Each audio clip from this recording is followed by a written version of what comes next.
CA foundation के mathematics में score करना बेटा हर एक के लिए इतना इजी नहीं है, लेकिन इंस्टीट्यूट भी ये जानती है कि हर एक स्टूडेंट प्रैक्टिकल सब्जेक्ट्स में उतना स्ट्रांग नहीं हो पाता, तो इसीलिए उन्होंने सीए के सब्जेक्ट में, मैथमेटिक्स के सब्जेक्ट्स में भी स्टैटिस्टिक्स को इंक्लूड किया है। मैं ये नहीं कह रहा हूं कि स्टैटिस्टिक्स में प्रैक्टिकल पार्ट नहीं है, लेकिन मेरा ये कहना है कि स्टैटिस्टिक्स में इतना थ्योरी भी है कि एक स्टूडेंट जिसका प्रैक्टिकल शायद उतना स्ट्रांग ना हो, वो भी उसे क्रैक कर सकता है with the help of statistics. जो लोग पहली बार शायद मेरा लेक्चर देख रहे हैं, उन्हें मैं अपने आप को इंट्रोड्यूस करवा दूं। मैं हूं सीए विवेक मालू, मैं एक स्पेशलिस्ट हूं बेटा अकाउंटिंग और मैथमेटिक्स का, mathematics, logical reasoning and statistics. Statistical description of data में बहुत सारा थ्योरी दिया हुआ है। ये चैप्टर बेटा कम से कम 5 मार्क के लिए आपके एग्जाम्स में आता है, और ये पांचों के पांचों मार्क्स आपके एकदम हाथ के, ये 5 के 5 आपको निकालने ही है।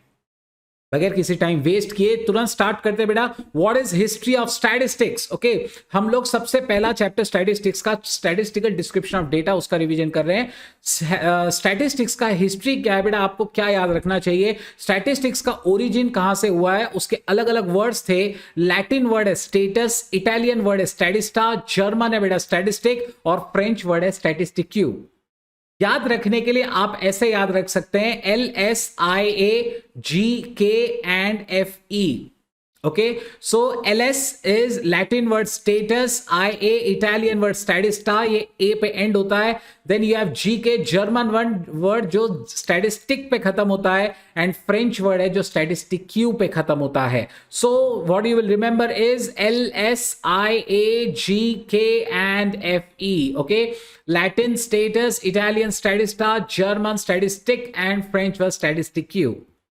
Next, what's the definition of statistics? बेटा statistics की दो तरीके की definition होती है, plural sense में और singular sense में। जब आप प्लूरल सेंस की बात कर रहे हैं तो स्टैटिस्टिक्स का मतलब होता है डेटा जो क्वालिटेटिव और क्वांटिटेटिव दोनों हो सकता है, ठीक है। लेकिन सिंगुलर सेंस की अगर बात करें तो स्टैटिस्टिक्स का मतलब वो टेक्निक होती है बेटा जिससे आप डेटा को कलेक्ट करते हैं।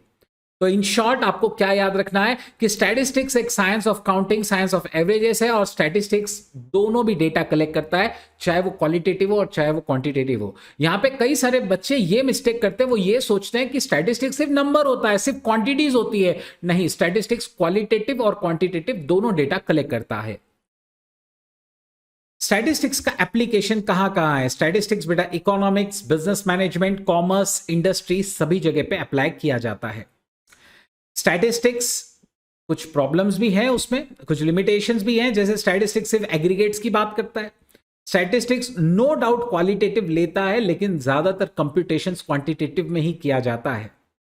स्टैटिस्टिकल इन्फरेंसेस हमेशा सैंपलिंग बेस्ड होते हैं, मतलब आप पूरा पॉपुलेशन कभी चेक नहीं कर पाते, आप कुछ उसमें से सैंपल्स निकालते हैं और उसके बेसिस पे चेकिंग करते हैं, उसे रैंडम सैंपलिंग कहा जाता है। Next, definition of data. Now what exactly is data? Data मतलब quantitative information about some particular characteristic under consideration. Data क्या होता है बेटा? एक quantitative characteristic about some quantitative information about some particular characteristic under consideration. जो आपने collect किया है वो more or less वही डेटा है। एट्रीब्यूट, अब जो डेटा होता है ना उसके आगे पार्ट्स है। क्वालिटेटिव कैरेक्टरिस्टिक को एट्रीब्यूट कहते हैं। Attribute is basically your quality, your feature.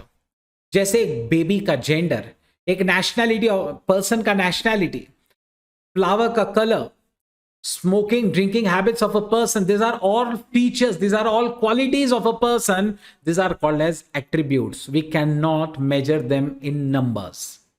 Attributes की खासियत ये होती है, we can not measure them in numbers. Okay, is just like what are their features, what are their qualities. अब वेरिएबल की बात करते हैं। वेरिएबल वो जो ऑब्वियसली नंबर्स ले सकता है और कोई भी नंबर ले सकता है। A quantitative characteristic is known as a variable. Variable एक मेजरेबल क्वांटिटी होता है। एट्रीब्यूट्स मेजर नहीं कर पाते हो, तो जिसे मेजर करते हो बेटा वो वेरिएबल होता है। वेरिएबल्स के एग्जांपल्स हैं number of accident, sale, profits, marks, आप सबको मेजर कर सकते हैं। और वेरिएबल दो तरीके का होता है, डिस्क्रीट और continuous. Discrete variable, now this is something which is very important. Discrete variable, where variable assumes a finite or countably infinite number of isolated values, it is known as discrete variable. शायद definition से इतना आपको समझ में ना आए. Where it assumes a finite or countably infinite number of isolated values, it is called as discrete variable. Simple words में बोलूंगा बेटा, discrete variable मतलब जिसमें ना गैप होता है दो पॉइंट्स के बीच में. 1 के बाद 2 आएगा, 2 के बाद 3 आएगा, 3 के बाद 4 आएगा. You can not have 3.2, you can not have 3.333. Understand, जब 1 के बाद 2 आता है, बीच में के डेसिमल्स नहीं होंगे, ऐसा वेरिएबल डिस्क्रीट वेरिएबल होता है. Number of petals in a flower, flower में हो सकता है 1 petal, 2 petal, 3 petal, 4 petal. Number of, you all know, like she loves me not, she loves me not. So 1 petal 2 petal, 1 petal 2 petal. Number of misprints in a book, हो सकता है एक book के अंदर 1 misprint, 2 misprint, 3 misprint. You can not have 1.66 मिसप्रिंट्स. Number of road accidents, you can have 1 accident, 2 accident, 3 accident. Accidents cannot be in decimals. Number of shares, generally marks of students, आपके marks भी generally इसमें ही बैठते हैं, क्योंकि marks में भी gap होता है. अगर 1 का ना हो तो 0.5 का गैप तो रहता ही है ना. आपके सीपीटी या सीए फाउंडेशन में जो मैथमेटिक्स में निगेटिव मार्किंग भी वो 0.25 के गैपिंग से होती है. वेरिएबल कंटिन्यूअस उसे कहा जाता है जिसमें कोई गैप नहीं होता, जो एक फ्लो में चलता है, जो एक फ्लो में बेटा आगे जाएगा या पीछे जाएगा, जिसमें कितने ही इनफाइनाइट डेसिमल्स लिए जा सकते हैं बीच में, ऐसे को कहा जा सकता है बेटा कंटिन्यूअस वेरिएबल. इसके एग्जांपल्स की अगर मैं बात करूं तो हाइट स्लोली बढ़ती है, 0.0000 feets like that. Weight, sale, profit. Now ये सब आपको याद रखना पड़ेगा. क्यों? क्योंकि इस पे सैकड़ों बार क्वेश्चंस आ चुके हैं. ये सारे के सारे कंटिन्यूअस है. Height, weight, sale, profit, annual incomes, age slowly बढ़ती जाती है. प्रॉफिट्स ऑफ अ कंपनी, ये सब स्लोली बढ़ते हैं. Understand this thing. ये सब के सब क्या है बेटा, ये कंटिन्यूअस वेरिएबल है. स्पेशली ये जो मैंने नीचे लिखे हैं ना बेटा, ये सब एग्जाम्स में पहले भी पूछे जा चुके हैं. सेल, प्रॉफिट, एनुअल इनकम्स, ठीक है. सो सेल, प्रॉफिट, एनुअल इनकम्स, ये सब कंटिन्यूअस है, स्लोली बढ़ते जा सकता है और कितने ही डेसिमल में जा सकता है. एज है, स्लोली बढ़ती जाती है. Distribution of profits of a blue chip company, ये भी कंटिन्यूअस वेरिएबल है. डेटा का क्लासिफिकेशन कैसे होगा? On the basis of collection. दो तरीके का डेटा हो सकता है बेटा. जो डेटा आप पहले खुद कलेक्ट करते हैं, जो डेटा पहली बार कलेक्ट कर रहा है कि इन्वेस्टिगेटर, ऐसे डेटा को प्राइमरी डेटा कहा जाता है. और अगर किसी और का डेटा पहले से कलेक्टेड है और आप सिर्फ उसे यूज कर रहे हैं, ऐसे डेटा को कहा जाता है सेकेंडरी डेटा. अगर एक मान लीजिए एक प्रोफेसर है, वो बच्चों को खड़ा करके खुद उनकी हाइट मेजर कर रहा है, तो वो प्राइमरी डेटा ला रहा है बेटा. वो खुद पर्सनली इसे कंडक्ट कर रहा है, पर्सनली उस डेटा को ले रहा है, तो इसे प्राइमरी कहते हैं. अगर मान लीजिए मुझे पॉपुलेशन का डेटा चाहिए, मुझे रिलीजन का डेटा चाहिए, तो मैं क्या करूंगा बेटा, मैं सीधा गवर्नमेंट की वेबसाइट पे जाऊंगा और वहां से डेटा निकाल लूंगा. तो ये डेटा हुआ सेकेंडरी डेटा. ये मैंने कलेक्ट नहीं किया है, ये डेटा ऑलरेडी गवर्नमेंट कलेक्ट कर चुकी है, हम सिर्फ उसे यूज कर रहे हैं.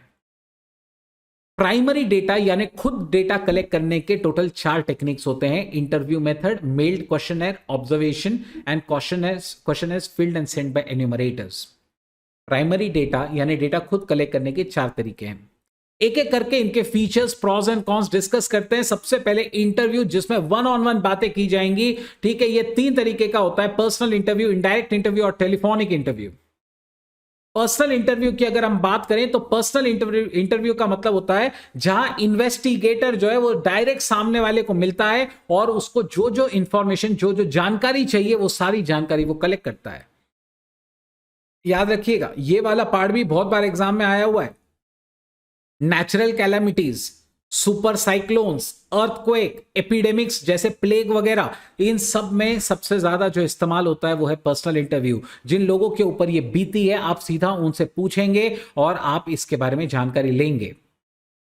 ठीक है. So natural calamity, super cyclone, earthquake वगैरह, ऐसा अगर एग्जांपल आ जाए तो याद रखिएगा पर्सनल इंटरव्यू. नेक्स्ट, अब बात करते हैं इनडायरेक्ट इंटरव्यू की. इनडायरेक्ट इंटरव्यू का मतलब होता है जब आप सामने वाले को सीधा ना मिल सको, आपको उसका डेटा किसी दूसरे से लेना पड़ता हो, तो फिर उसे कहा जाता है इनडायरेक्ट इंटरव्यू. जब आप रिस्पोंडेंट्स को डायरेक्टली नहीं पूछ सकते, जैसे रेल एक्सीडेंट्स में, तो वो बेटा बीमार होंगे, रेल एक्सीडेंट्स में इंजर्ड होंगे, हॉस्पिटल्स में होंगे, तो ऑब्वियस ही बात है उनकी जानकारी उनके रिश्तेदारों से, उनके दूसरे कंसर्न पर्सन से ली जाती है। ठीक है, सो ये जो इंफॉर्मेशन है जब आप किसी और को पूछ रहे हैं किसी और के बारे में, तो उसे कहा जाता है बेटा इनडायरेक्ट इंटरव्यू। ठीक है, उसे कहा जाता है इनडायरेक्ट इंटरव्यू। इसका एक और एग्जांपल हो सकता है, मान लीजिए कोई पर्सन बेड में हॉस्पिटल पर है, तो हम लोग उसके रिश्तेदार को ही पूछते हैं भैया इनको क्या तकलीफें हैं। ठीक है, सो दिस इज हम जानना चाहते हैं पेशेंट के बारे में, लेकिन पूछते हैं उसके रिश्तेदार को। This is a indirect interview. Telephonic interview सबसे क्विकेस्ट मेथड ऑफ इंटरव्यू है। क्यों क्विकेस्ट मेथड बेटा? ये क्विकेस्ट मेथड इसलिए है क्योंकि आपको कहीं जाने की जरूरत नहीं है, आप फोन घुमाओ, फटाक से डेटा आपके पास। तो this is a quick method, ठीक है, जिसमें डेटा आप डायरेक्टली फोन पर ले लेंगे। This is a telephonic interview personal से भी ज्यादा क्विक है, लेकिन क्या बोलते हैं, इस बात को ध्यान में रखिएगा, इसमें टेलीफोनिक इंटरव्यू में डेटा आपको फोन पे कलेक्ट करना है, so it is subject to some disturbances also, जैसे फोन की लाइन खराब है एंड ऑल दैट, तो ऐसी दिक्कतें आ सकती हैं। तो पर्सनल और टेलीफोन दोनों में से फास्ट कौन सा है? टेलीफोनिक फास्ट है। मेल्ड क्वेश्चनर, ऑब्वियस बात है, देखिए हम लोग ये डिस्कस कर रहे हैं कि प्राइमरी डेटा कलेक्ट करने के कितने टेक्निक्स है। पहली टेक्निक इंटरव्यू मेथड हमने सीखा, जिसमें 3 तरीके का इंटरव्यू था। मेल्ड क्वेश्चनर की बात करते हैं, जब हम लोग क्या करते हैं बेटा, एक क्वेश्चनर बनाते हैं, हम एक सर्वे करते हैं, काइंड ऑफ हम एक क्वेश्चनर बनाते हैं, चेकलिस्ट बनाते हैं, और वो सारे के सारे रिस्पोंडेंट्स को भेज देते हैं। न्यूमरस पीपल को इसके बारे में भेजा जाता है, लेकिन याद रखिएगा इसमें बहुत कम लोग होते हैं जो रिस्पॉन्स करते हैं। गूगल का एक फॉर्म मेरे पास, जब भी मैं बेटा यूट्यूब ओपन करता हूं, एक फॉर्म ओपन हो जाता है, क्या आप सर्वे भरेंगे? मेरा जवाब होता है नहीं, तो मैं हमेशा उसे स्किप कर देता हूं। अंडरस्टैंड? तो इसमें बहुत सारे लोग कभी पार्टिसिपेट करते ही नहीं है। The amount of non responses, जो लोग रिस्पॉन्ड नहीं करेंगे, the amount of non responses is likely to be maximum in this method. Mailed questionnaire में मैक्सिमम लोग रिस्पॉन्ड नहीं करते। और मेल्ड क्वेश्चनर, एक बात याद रखिएगा, मेल्ड क्वेश्चनर सबसे ज्यादा वाइडेस्ट एरिया कवर कर सकता है, क्योंकि वो इनफाइनाइट लोगों को भेजा जा सकता है। मतलब आप कितने ही जनों को भेज सकते हैं। रोज मेरे ईमेल आईडी पे कितने ही सारे सर्वेज आते हैं जिसको हम कभी फिल नहीं करते। ठीक है, सो मेल्ड क्वेश्चनर सबसे ज्यादा एरिया कवर करता है, बहुत लोगों के पास पहुंच जाता है, लेकिन बहुत सारे लोग इस पे कभी रिस्पॉन्ड करते ही नहीं। नॉन रेस्पॉन्सेज सबसे ज्यादा मैक्सिमम है इसमें। ऑब्जर्वेशन मेथड का मतलब होता है जब आप डेटा खुद देखेंगे, परखेंगे और लिखेंगे। जैसे मैंने एक एग्जांपल दिया था, प्रोफेसर जो बच्चों का हाइट मेजर कर रहा है, वो ऑब्जर्वेशन है। ठीक है, ऑब्वियस बात है, ये अच्छी मेथड है जहां पे डेटा एकदम एक्यूरेट होगा, लेकिन ये बहुत टाइम कंज्यूमिंग है। लास्ट है पर्सनल डेटा में, मतलब जिसमें आप प्राइमरी डेटा में, जिसमें आप खुद कलेक्ट कर रहे हैं, इस question is filled and send by enumerators. मतलब हम लोगों ने कुछ बंदों को अपॉइंट किया, हमारे ही अपॉइंटेड ऑफिशियल्स हैं जो हमारे लिए अलग अलग जगह जाते हैं, एक चेकलिस्ट लेकर सारे सवाल रिस्पोंडेंट से पूछते हैं, सामने वाले से पूछते हैं, डेटा को लिखते हैं और हमारे पास जमा करते हैं। ऐसे है बेटा question is filled and send by enumerators. सबसे बेस्ट इसका एग्जांपल है सेंसस। गवर्नमेंट जो पॉपुलेशन काउंटिंग कराती है, उसके लिए कुछ अपॉइंटेड ऑफिशियल्स को सब जगहों पर भेजती है। ठीक है, so questionnaire in the form of data collection is used for larger inquiries. Enumerators वो डेटा कलेक्ट करते हैं, वो बराबर क्वेश्चंस एक्सप्लेन करते हैं। अब प्राइमरी डेटा हो गया। सेकेंडरी डेटा के अलग अलग सोर्सेस क्या है? जैसे इंटरनेशनल सोर्सेस, जैसे सेकेंडरी डेटा मतलब किसी ने कलेक्ट किया है, हम उसे इस्तेमाल करने जा रहे हैं। उसमें इंटरनेशनल सोर्सेस होते हैं, जैसे world health organization, international labour organization, international monetary fund, world bank वगैरह। इन लोगों ने कुछ डेटा कलेक्ट किया और हम इसे इस्तेमाल करते हैं। गवर्नमेंट सोर्सेस हो सकते हैं, जैसे statistical abstract by CSO, Indian agriculture statistics by ministry of food and agriculture etcetera. Private sources हो सकते हैं, अनपब्लिश सोर्सेस हो सकते हैं। याद रखिएगा इसमें सबसे इंपॉर्टेंट ये दो है, इंटरनेशनल एंड गवर्नमेंट। ठीक है, इसके ऊपर भी बहुत बार MCQ आ चुका है। सबसे ज्यादा इंपॉर्टेंट इसमें से ये दोनों है, international and government. Scrutiny of data, data सिर्फ कलेक्ट करने से क्या फायदा? डेटा में बेटा कई बार है ना रिलेशनशिप्स होती हैं, उन रिलेशनशिप्स को पहचानना जरूरी होता है। ठीक है, डेटा अगर आपके पास बहुत सारी सीरीज का अवेलेबल है तो उसे इंटरनल कंसिस्टेंसी के लिए चेक किया जा सकता है। कई बार क्या हो जाता है बेटा, कुछ एन्यूमरेटर्स गड़बड़ी भी कर सकते हैं, तो आपको डेटा हमेशा कंसिस्टेंसी के लिए चेक करना चाहिए। उसका एक्यूरेसी, उसका कंसिस्टेंसी वेरीफाई किया जाता है by the help of scrutiny of data. Scrutiny मतलब थरह चेकिंग होती है। तो डेटा कलेक्ट करने से काम नहीं होगा, डेटा चेक भी करना पड़ेगा कि डेटा सही आया है या गलत आया है। तो डेटास में कई बार एरर्स हो सकते हैं, और एरर जो होंगे ना वो दो तरीके के होते हैं बेटा स्टैटिस्टिक्स के अंदर। ये क्वेश्चन भी एग्जाम्स में पूछा जा चुका है कि नंबर ऑफ एरर स्टैटिस्टिक्स में कितने हैं। There are 2 types of errors in statistics, ठीक है, टाइप 1, टाइप 2। एक में आप गलत को एक्सेप्ट कर लेते हैं और एक में सही को रिजेक्ट कर देते हैं। डेटा का क्लासिफिकेशन और organization of data. Now understand, classification और ऑर्गेनाइजेशन ऑफ डेटा का मतलब क्या होता है। It is defined as the process of arranging the data. मतलब आप डेटा को क्या करने वाले हो, आप अरेंज करने वाले हो। और किस में अरेंज करोगे आप अरेंज करोगे उसे ग्रुप्स में, आप अरेंज करोगे रोज एंड कॉलम्स में। Understand, so data will be arranged and presented, this is called as classification of data. You will form various groups and you will present it. और data को present करने के लिए बेटा 4 तरीकों से उसे किया जा सकता है क्लासिफाई, जिसमें पहला आता है क्रोनोलॉजिकल, टेम्पोरल या टाइम सीरीज डेटा। जिसमें डेटा क्रोनोलॉजिकल, नाम में लगा है, नाम में लिखा है क्रोनोलॉजिकल, टाइम वाइज होगा। Data are classified in respect of successive time points. जैसे number of students appear for CA final for last 20 years है ना, एक साल का नंबर ऑफ ईयर्स का मतलब नंबर ऑफ स्टूडेंट्स का डिटेल दे दो तो एक क्रोनोलॉजिकल डेटा है। ज्योग्राफिकल और स्पेशल सीरीज डेटा, तो इसमें डेटा एरिया वाइज होता है, नाम में ही उसके ज्योग्राफी यानी ज्योग्राफिकल। याद रखिएगा, क्रोनोलॉजिकल नाम से इजी है, ज्योग्राफिकल नाम से इजी है, लेकिन तकलीफ कहां आती है, स्टूडेंट्स टेम्पोरल भूल जाते हैं। Temporal is chronological, spatial is region wise, that is geography wise. CA final के स्टूडेंट्स का बच्चों का data according to the states. Qualitative data और ऑर्डिनल डेटा, मतलब यहां पे डेटा जो होगा वो क्वालिटीज के बेसिस पे बनाया गया होगा, जैसे डेटा और nationality, gender, smoking habits and etcetera. और क्वांटिटेटिव या cardinal data, qualitative is ordinal, जिसे आप मेजर नहीं कर पाओगे। क्वांटिटेटिव और कार्डिनल डेटा, जिसमें डेटा एक वेरिएबल के लिए प्रेजेंट किया जाता है, जैसे हाइट, वेट, प्रॉफिट, जिसे मेजर किया जा सकता है और जो कहीं भी वैरी हो सकती है। So data are classified in respect of variable. ये होता है क्वांटिटेटिव और कार्डिनल डेटा। सो 4 तरीके का क्लासिफिकेशन है, क्रोनोलॉजिकल, जिसका दूसरा नाम टेम्पोरल, तीसरा नाम टाइम सीरीज, फिर है स्पेशल, जिसमें दूसरा नाम है ज्योग्राफिकल। पहले टाइम वाइज है, फिर ज्योग्राफी वाइज है, वैसे ही पहले क्वालिटी वाइज है और फिर क्वांटिटी वाइज भी है। वैसे ही डेटा 2 तरीके का और क्लासिफाई किया जा सकता है, फ्रीक्वेंसी डेटा और नॉन फ्रीक्वेंसी डेटा। जिसमें फ्रीक्वेंसीज होती हैं वो फ्रीक्वेंसी डेटा, जिसमें फ्रीक्वेंसी जनरली नहीं होती है वो है नॉन फ्रीक्वेंसी। जैसे क्वालिटेटिव और क्वांटिटेटिव, ठीक है, इसमें फ्रीक्वेंसीज होती है, कौन कितना है ये फ्रीक्वेंसी ग्रुप में आते हैं। टाइम सीरीज वाइज अगर आप दे रहे हैं, ज्योग्राफी वाइज आप दे रहे हैं, तो ये इसमें फ्रीक्वेंसीज नहीं होती। Next, how to present the data. Data arrange तो कर लिया हमने, but how to present it. Every time is just arranging will not help you out. You have to present it as well for your concerned persons. So you have 3 kinds of presentation: textual, tabular, or diagrammatic presentation.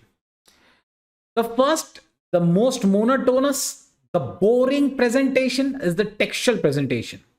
Boring इसलिए, example पढ़िए। In 1999, out of a total of 5,000 workers of Roy Enamel Factory, 4,200 were members of trade union.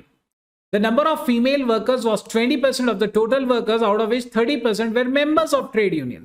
मतलब ऐसा जब data दिया जाता है, ऐसे घिसी पिटी lines लिखकर कौन इसको पढ़ेगा समझेगा।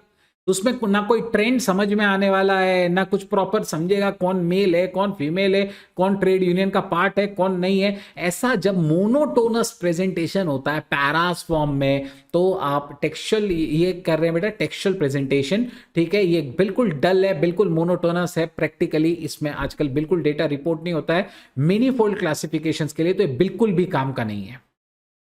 तो फिर इसका अल्टरनेटिव क्या है। इसके 2 अल्टरनेटिव्स हैं, जिसमें पहला है टैबुलेशन।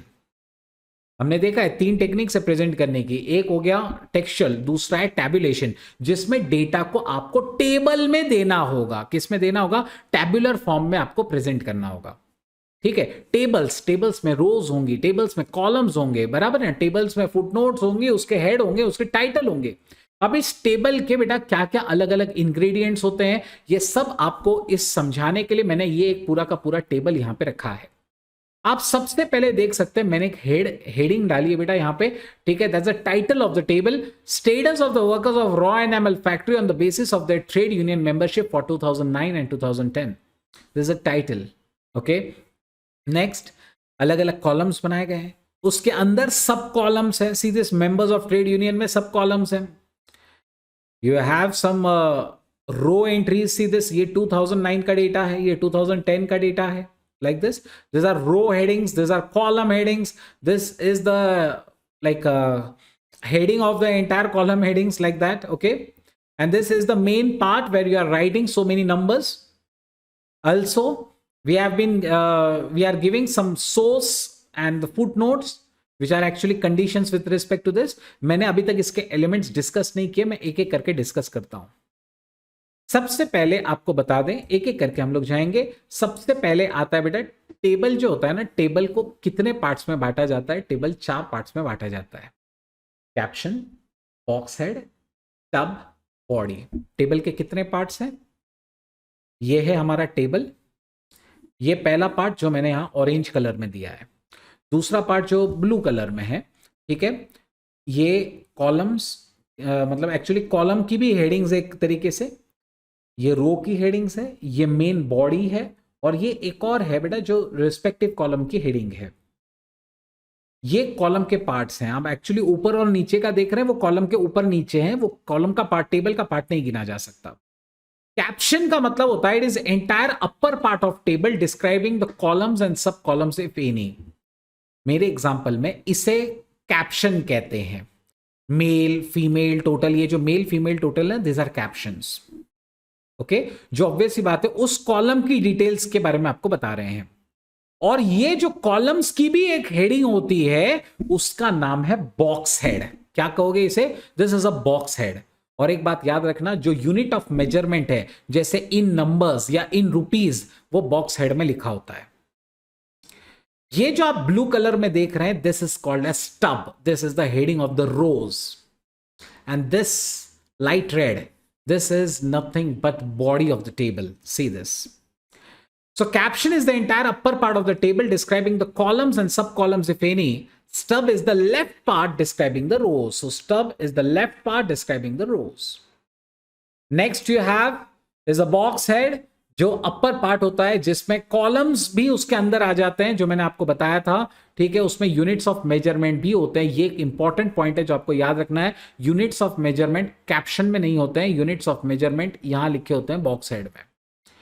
नेक्स्ट, उसके बाद बॉडी, जो मेन पार्ट जिसमें नंबर्स होते हैं, और उसके नीचे कुछ नोट्स होती हैं, जैसे कि ये डेटा कहां से लिया है, यानी सोर्स नोट्स, और इसके अलावा कुछ फुट नोट्स भी होती है जिसके अंदर कुछ कंडीशंस लिखी जा सकती है, like except for this members, या except for our Maharashtra plant और मुंबई प्लांट और पुणे प्लांट, लाइक दिस, ठीक है। तो ऐसा भी हम लोग कुछ कंडीशंस डाल सकते हैं in the foot notes. Tabulation generally textual से प्रेफर्ड है। क्यों? सबसे इंपॉर्टेंट, इसमें आपको एक ही लाइन पढ़ाने के लिए मैंने ये लिया हुआ है यहाँ पे। टैबुलर क्यों प्रेजेंटेशन फेवरेबल होता है? क्योंकि टैबुलेशन में it facilitate comparison between rows and columns. मतलब रोज आपस में कंपेयर की जाती हैं, कॉलम्स भी आपस में कंपेयर किए जा सकते हैं। टैबुलेशन की सबसे बड़ी खासियत ये है। और अगर आपको डायग्राम्स बनानी है ना, तो बगैर टेबल बनाए आप डायग्राम्स बना ही नहीं पाओगे। Now, what is diagrammatic presentation of data? Diagrammatic presentation of data का मतलब ये होता है जिसमें आप डायग्राम्स में प्रेजेंट करेंगे डेटा को। ये सबसे अच्छा है, अट्रैक्टिव है, इसमें ट्रेंड्स पता चल सकते हैं। अगर मान लीजिए एक हम लोग लाइन डायग्राम बना रहे हैं और लाइंस ऊपर जा रही हैं, तो इससे आप साफ समझ जाओगे कि हाँ, ये लाइन डायग्राम में ये एक ट्रेंड छुपा हुआ है। तो डायग्रामेटिक प्रेजेंटेशन ऑफ डेटा का मतलब ये होता है कि डेटा को डायग्राम्स में प्रेजेंट करके बताओ। इसमें डायग्राम्स में इसकी एक खासियत और भी है, अनएजुकेटेड आदमी भी डायग्राम देख के समझ सकता है, बराबर है ना। सो डायग्राम्स, पिक्चर्स अट्रैक्टिव है, ठीक है। इसके अलावा ये अनएजुकेटेड लोग भी समझ सकते हैं, इसमें हिडन ट्रेंड के बारे में पता चल सकता है, हाँ, लेकिन ये उतना एक्यूरेट नहीं होता है जितना टैबुलेशन होता है। ठीक है, उतना एक्यूरेट तो नहीं होता है। तो अगर आपको एक्यूरेसी चाहिए तो टेबल्स में जाओ, लेकिन आपको एक रीजनेबली ओके ओके चाहिए तो आप डायग्रामेटिक से समझने की कोशिश करिएगा, आपको ट्रेंड के बारे में भी जानकारी मिलेगी इसमें। अब अलग अलग तरीके की डायग्राम्स कौन कौन सी होती है वो समझते हैं। अगर डेटा जो है that varies over time, see 2002 का ये 3, वो जब data varies over time we take recourse to line diagram. ये सारी लाइंस आपको लर्न रखनी है, याद रखनी है। डेटा जब टाइम पे वैरी होता है so we have to take the recourse to the line diagram. ठीक है, लाइन डायग्राम इसमें एक तरीका तो ये था बेटा लाइन डायग्राम का, जिसमें आप देखिए इस तरीके से एक एक एक पॉइंट्स प्लॉट किए, लाइंस से जोड़ दिया उसको, finish. This is a simple line diagram. वैसे ही एक और लाइन डायग्राम होती है जिसे कहते हैं हिस्टोरियाग्राम। इसे कहते हैं हिस्टोरियाग्राम। यहां पॉइंट्स प्लॉट किए, इनको आपस में न जोड़ते हुए आप ऐसे ऐसे लाइंस ड्रॉ कर रहे हैं। समझ रहे हैं? पिछली बार क्या था, पॉइंट्स प्लॉट किए, पॉइंट्स प्लॉट करके उनको जोड़ने की कोशिश की। इस बार पॉइंट्स प्लॉट किए और एक एक एक एक एक एक ऐसे अपन ने बना लिए। समझ रहे हैं? ऐसी लाइंस ड्रॉ कर ली, इसे हिस्टोरियाग्राम कहते हैं। अगर मान लीजिए 2 या उससे ज्यादा रिलेटेड टाइम सीरीज हो, ठीक है, और वो भी सेम यूनिट्स में हो, जैसे KGs, rupees, litre, whatever, same units में हो, लेकिन 2 या उससे ज्यादा रिलेटेड टाइम सीरीज हो, तो हम एक लाइन नहीं मल्टीपल लाइंस का चार्ट बनाते हैं। सिंपल लाइन चार्ट नहीं बनाते, मल्टीपल लाइंस का चार्ट बनाते हैं। ये देखिए, एक लाइन हमने ऐसी बनाई, एक लाइन बेटा ऐसी बनाई, एक लाइन ऐसी बनाई। जब अलग अलग, अब यहां पे बियर्स, डॉल्फिन्स, वेल्स आप देख सकते हैं, ये पॉपुलेशन है, ये नंबर ऑफ एनिमल्स में है, तो सबका यूनिट सेम है, तो आप ऐसे मल्टीपल लाइन डायग्राम्स बना सकते हैं। लेकिन ये कब, जब 2 और मोर रिलेटेड टाइम सीरीज हो और वो भी सेम यूनिट्स में एक्सप्रेस्ड हो। नेक्स्ट, अगर मान लीजिए यूनिट्स अलग अलग रहे तो क्या, ठीक है, 2 लाइंस तो हैं, 2 चीजें हैं, लेकिन उनके यूनिट्स अगर अलग रहे तो you can not use a normal multiple line chart, you will have to use a multiple axis chart. Lines तो 2 ड्रॉ होंगी ही, लेकिन इसमें एक्सेस एक नहीं 2 है। पिछली बार देखो, यहां पे सिर्फ एक जगह पे एक्सेस थी, ये लेफ्ट हैंड साइड पे आप देख सकते हैं 200, 180 वगैरह, दिस इज वाई एक्सेस। लेकिन यहां पे 2 वाई एक्सेस है, यहां पे भी यूनिट्स दिए हैं और यहां पे यूनिट्स दिए। आप ये पिंक कलर्ड यूनिट्स देख रहे हैं, ये पिंक लाइन के लिए रेलिवेंट है, और ये जो ऑरेंज कलर्ड नंबर्स यहां दिख रहे हैं राइट साइड में, ये ऑरेंज कलर की लाइन के यूनिट्स हैं। तो जब यूनिट्स दोनों के अलग अलग होते हैं तो आप ऐसी 2 अलग अलग एक्सेस बनाते हैं, वाई वाली, और दोनों के अलग अलग यूनिट्स लिख के फिर आप डेटा को प्रेजेंट करते हैं। This is called as a multiple axes chart. ये सब आपके टेक्स्ट बुक्स में कुछ नहीं है बेटा इसमें, ठीक है। थेरी आपके टेक्स्ट बुक्स में है, लेकिन उसको समझाने के लिए कोई डायग्राम नहीं है, वो सब मैंने दिए हैं यहां पे। अगर डेटा में बहुत ज्यादा फ्लक्चुएशंस हो, बहुत ज्यादा, और फ्लक्चुएशंस इतना हो कि आप उसे एक ग्राफ पेपर पे ना ले पाए, तो आपको नॉर्मल चीजों का ग्राफ नहीं लेना चाहिए, उनके लॉग्स निकाल लेने चाहिए और फिर लॉग को प्लॉट करना चाहिए। So you have to plot, you have to make a logarithmic chart और a ratio chart where log wise plotted and not wise plotted, जब डेटा में बहुत फ्लक्चुएशंस है। अब ये देखो 100, 1000, ठीक है, तो ऐसे अगर देखा जाए तो ये गैप अगर 100 से 1000 जा रहा है, तो ये फिर ऑब्वियसली बात है 2000 होना चाहिए था, 3000 होना चाहिए था, लेकिन यहां देखो कितना फास्ट बढ़ते जा रहा है। सो जब डेटा बहुत वेरी होता है, बहुत फास्ट फ्लक्चुएशंस होता है, तो you should plot a logarithmic chart, ratio chart, you should not plot a normal chart. Next, अब बात करते हैं, ये सारे लाइन डायग्राम्स थे बेटा इतनी देर जो अपन ने डिस्कस किए। अब बार डायग्राम की बात करते हैं। बार, जिसमें बार्स में डेटा प्रेजेंट किया जाएगा। हॉरिजॉन्टल बार डायग्राम आप देख रहे हैं, ऐसे बार्स बताना। हॉरिजॉन्टल बार डायग्राम कब इस्तेमाल होता है, ये भी थ्योरी में बहुत काम का है आपके लिए। क्वालिटेटिव और डेटा वेरिंग ओवर स्पेस। मेरी एक बात याद रखना, जितना भी मैंने डायग्राम के ऊपर एक एक लाइन जो दी हुई है ना, जैसे लाइन डायग्राम के ऊपर लिखा था data varying over time, multiple line chart में दिया था सेम यूनिट्स है, लेकिन अलग अलग क्या बोलते हैं, आपको डेटा को प्रेजेंट करना है, अलग अलग सीरीज को प्रेजेंट करना है with same units. Multiple axis chart में multiple series with multiple axis, multiple units, ठीक है। अब हम लोग क्या सीख रहे हैं, अब हम लोग सीख रहे हैं क्वालिटी, अगर डेटा में वाइड फ्लक्चुएशंस है, सो प्लॉट लोगैरिथमिक चार्ट, ठीक है, या रेशियो चार्ट उसका दूसरा नाम, क्वालिटेटिव डेटा या डेटा वेरिंग ओवर स्पेस हो तो फिर आप इस तरीके के हॉरिजॉन्टल बार डायग्राम्स बनाएंगे। ठीक है, क्वालिटेटिव डेटा या डेटा वेरिंग ओवर स्पेस के लिए, और इसका ऑपोजिट है क्वांटिटेटिव डेटा या टाइम सीरीज डेटा के लिए आप इस तरीके के वर्टिकल बार्स बनाएंगे। ठीक है, ये थ्योरी के लिए बहुत काम का है। सो क्वालिटेटिव या data varying over space, see this, qualitative और डेटा वेरिंग ओवर स्पेस के लिए हॉरिजॉन्टल डायग्राम्स बनाएंगे। ठीक है, और क्वांटिटेटिव और टाइम सीरीज के लिए vertical, see this vertical, this are time series. Next, component या सब डिवाइडेड बार डायग्राम्स, जिसमें डेटा को एक बार बनाते हैं और उसी बार के अंदर अलग अलग इसमें प्रेजेंट करते हैं। ये देखिए, इसमें यूटिलिटीज इतना है, रेंट इतना है, फूड इतना है, गैस का खर्चा इतना है, ऐसे बार्स बनाए जाते हैं खर्चे के और उसी में प्रेजेंट करके बताया जाए। इसे कहा जाता है कंपोनेंट या सब डिवाइडेड बार डायग्राम। इसे कब इस्तेमाल करते हैं? जब डेटा को अलग अलग कंपोनेंट्स में बांटा जाएगा। We use divided by charts, या जिसका दूसरा नाम है परसेंटेज बार डायग्राम। यहां पे देखो, ये सारे बार इक्वल हैं। पिछली बार बार इक्वल थे क्या? पिछली बार बार तो बड़े छोटे थे वो कंपोनेंट और सब डिवाइडेड डायग्राम में। इस बार बार सब इक्वल है, बार सारे के सारे 100% के, परसेंट तो 100 ही होता है, तो बार सारे 100% के। 100% में किसका कितना कॉन्ट्रीब्यूशन है वो आपको परसेंटेज रूप में प्लॉट करना होगा। So we use divided bar charts or percentage bar diagrams for comparing different components of the variable and also relating the components to the whole. तो आपस में कंपैरिजन और पूरे इससे कंपैरिजन करके भी आपको पता चल जाएगा। इसमें ये होता है डिवाइडेड बार चार्ट या परसेंटेज बार डायग्राम। ये भी बहुत इंपॉर्टेंट है कि डिफरेंट कंपोनेंट्स ऑफ वेरिएबल को आपस में कंपेयर करने के लिए या इसको पूरे ग्रुप से कंपेयर करने के लिए भी समझ जाएगा कि ये पूरे इसका 20% है और ये हो जाएगा 1:4। ओके, 20% तो 80%। अंडरस्टैंड? सो आप आपस में भी कंपेयर कर सकते हैं, पूरे ग्रुप से भी कंपेयर कर सकते हैं इन अ डिवाइडेड बार चार्ट या परसेंटेज बार डायग्राम।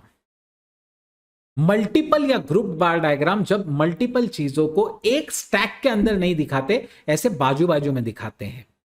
2001 के 4 आइटम यहां पे, 2002 के वाले 4 आइटम इधर है, 2003 वाले 4 आइटम। दिस आर मल्टीपल और ग्रुप बार डायग्राम्स, जब आपको रिलेटेड सीरीज को कंपेयर करना हो। इतने सारे अलग अलग टाइप के डायग्राम्स होते हैं बेटा। इसमें एक और एडिशनल हम लोग ऐड कर देते हैं, that is a pi diagram.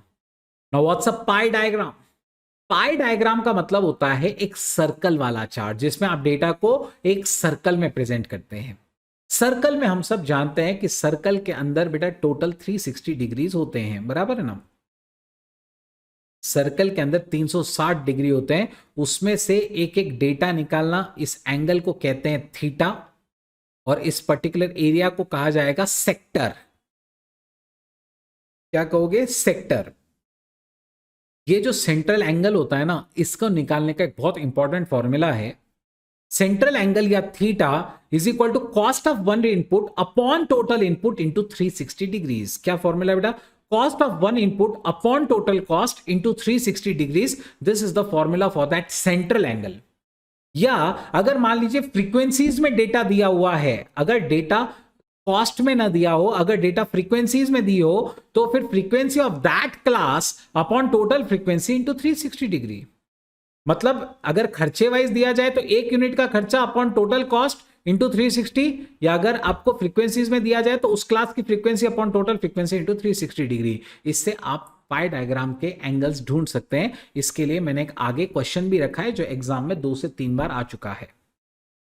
Pi diagram का एग्जाम्पल मैंने यहां पे रखा हुआ है, आप देख सकते हैं कि किस तरीके से ये एक बनाना वाला है, ये पाइनएप्पल। ओके, सो अलग अलग फ्रूट्स का डेटा जो है वो कंपाइल किया है for different persons.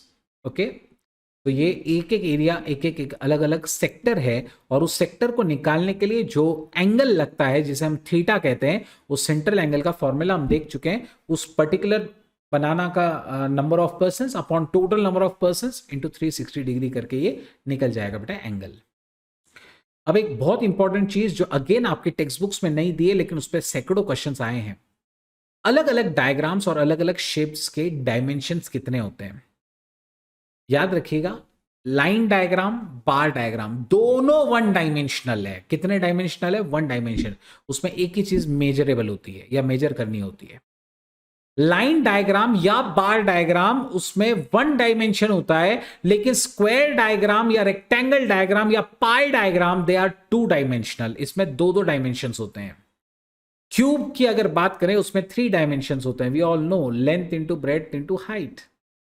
Rectangles length and breadth, बराबर है, पाई एंगल, ठीक है, सेक्टर, अंडरस्टैंड। सो अंडरस्टैंड, आपको पता होना चाहिए कि किसमें कितने डायमेंशंस होते हैं। डायमेंशंस बेटा लाइन डायग्राम और बार डायग्राम में सिर्फ एक डायमेंशन होता है, स्क्वायर, रेक्टेंगल और पाई दोनों में टू। बेटा याद रखना, ये बहुत इंपॉर्टेंट है, ये वाला क्वेश्चन 4 से 5 बार एग्जाम में आ गया है। लाइन डायग्राम, इसमें लाइन और बार में एक एक डायमेंशन होते हैं, स्क्वायर, रेक्टेंगल और पाई में दो डायमेंशन होते हैं, और क्यूबिक डायग्राम में 3 डायमेंशन होते हैं। नेक्स्ट, यहां तक का पार्ट एकदम बेसिक थ्योरी था। अब थोड़ा कैलकुलेटिव पार्ट और वो वाले पार्ट की तरफ चलते हैं जो एक्चुअली आपके आगे के चैप्टर्स के लिए बहुत रेलिवेंट है, जैसे मेजर ऑफ सेंट्रल टेंडेंसी और डिस्पर्शन वगैरह के लिए। फ्रीक्वेंसी किसे कहते हैं और फ्रीक्वेंसी डिस्ट्रीब्यूशन किसे कहते हैं? फ्रीक्वेंसी का मतलब कौन सी चीज कितनी बार ऑब्जर्व की गई, कौन सी चीज कितनी बार देखी गई, उसे उसका फ्रीक्वेंसी कहते हैं। The number of times a particular class occurs is called the frequency of that class. और जितने ऑब्जर्वेशंस उस क्लास में बैठते हैं उसे क्लास की फ्रीक्वेंसी कहा जाता है। और फ्रीक्वेंसी डिस्ट्रीब्यूशन किसे कहेंगे? तो जब ऐसे अलग अलग क्लासेस के रिस्पेक्टिव फ्रीक्वेंसीज अगर आप उनके सामने लिख दें और वो प्रेजेंट करें असेंडिंग ऑर्डर में, तो हम लोग कहेंगे बेटा कि एक फ्रीक्वेंसी डिस्ट्रीब्यूशन है। फ्रीक्वेंसी डिस्ट्रीब्यूशन दो तरीके का हो सकता है, ग्रुप्ड भी हो सकता है, अनग्रुप्ड भी हो सकता है। मतलब आप क्लासेस बना के भी प्रेजेंट कर सकते हैं, या एक एक की फ्रीक्वेंसीज भी लिख के दे सकते हैं। जैसे 0 to 10, 10 to 20, 20 to 30 उनकी फ्रीक्वेंसीज लिखी, या 1 2 3 4 5 6 उनकी फ्रीक्वेंसीज लिखी। तो ऐसे इंडिविजुअल की भी हो सकती है और नॉन इंडिविजुअल यानी क्लास की भी फ्रीक्वेंसीज हो सकती हैं। सो ग्रुप फ्रीक्वेंसी डिस्ट्रीब्यूशन भी हो सकता है, अनग्रुप्ड भी हो सकता है। फ्रीक्वेंसी का मतलब सिर्फ इतना याद रखना, कोई भी चीज कितनी बार ऑब्जर्व की गई तो उसे कहते हैं उसका फ्रीक्वेंसी। मान लीजिए मैं एक लूडो खेल रहा हूं, ओके, मैं लूडो खेल रहा हूं, और लूडो खेलते खेलते मैंने लेट्स से मैंने 100 टाइम्स जो है मेरा डाइस थ्रो किया। अब 100 टाइम्स के अंदर मान लेते बेटा 20 टाइम्स आई गॉट 3। सो मैं ये कहूंगा कि getting I have observe 3 20 times, the frequency of getting 3 is 20। Understand, कोई भी चीज कितनी बार ऑब्जर्व की गई उसे उसकी फ्रीक्वेंसी कहते हैं। फ्रीक्वेंसी डिस्ट्रीब्यूशंस जब बनाए जाते हैं तो बेटा वो अनग्रुप्ड के लिए हो सकते हैं, ग्रुप्ड के लिए भी हो सकते हैं। जब टैबुलेशन डिस्क्रीट वेरिएबल के लिए किया जाता है तो उसे डिस्क्रीट या अनग्रुप्ड या सिंपल फ्रीक्वेंसी डिस्ट्रीब्यूशन कहा जा सकता है। जब कैरेक्टरिस्टिक जो होती है वो कंटिन्यूअस वेरिएबल होती है तो उसे ग्रुप फ्रीक्वेंसी डिस्ट्रीब्यूशन कहा जाता है। जैसे मैं अगर नंबर ऑफ प्रिंटिंग मिस्टेक्स का बना रहा हूं table, number of printing mistakes 1 2 3 4, उसकी फ्रीक्वेंसीज लिख रहा हूं सामने सामने। मान लीजिए नंबर ऑफ प्रिंटिंग मिस्टेक्स, और यहां उसकी फ्रीक्वेंसी लिख रहा हूं, जैसे नंबर ऑफ मिस्टेक्स 1 2 3, उसकी फ्रीक्वेंसी में भी 10 12 15 लाइक दिस। तो ये कौन सा बेटा, this is discrete frequency distribution. और अगर मान लीजिए कंटिन्यूअस हो तो वो ऐसा होगा, number of mistake 0 to 10, 10 to 20, 20 to 30, और उसकी फ्रीक्वेंसी सामने सामने लिखी, ये 5 बार आया, ये 15 बार आया, व्हाटएवर, ठीक है। सो ये जो है this is the group frequency distribution, जिसमें क्लासेस बना के डेटा दिया हुआ है। अब मैंने इसको समझाने के लिए यहाँ पे एग्जाम्पल भी आपके लिए रखा है। Following are the records of babies born in nursing home in Bangalore during a week, B B B G G वगैरह वगैरह, construct a frequency distribution according to gender. वैसे ये चीज आप समझ चुके होंगे, जेंडर एक एट्रीब्यूट है, लेकिन हम लोग उसे नंबर्स में कन्वर्ट कर सकते हैं। कैसे, वो आपको समझा देता हूं यहाँ पे। जैसे हम लोग ऑब्वियस बात है ये डेटा डायरेक्ट इस्तेमाल नहीं कर सकते, हम इससे एक टेबल बनाएंगे, और वो टेबल कुछ इस तरीके का होगा। वो टेबल बेटा कुछ इस तरीके का होगा, मान लीजिए gender, tally marks, tally marks, और उसके सामने उसकी फ्रीक्वेंसी, और उसकी फ्रीक्वेंसी।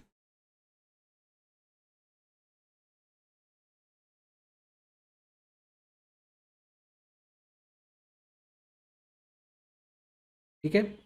जेंडर जैसे बॉय और गर्ल बराबर है, और यहाँ पे टोटल।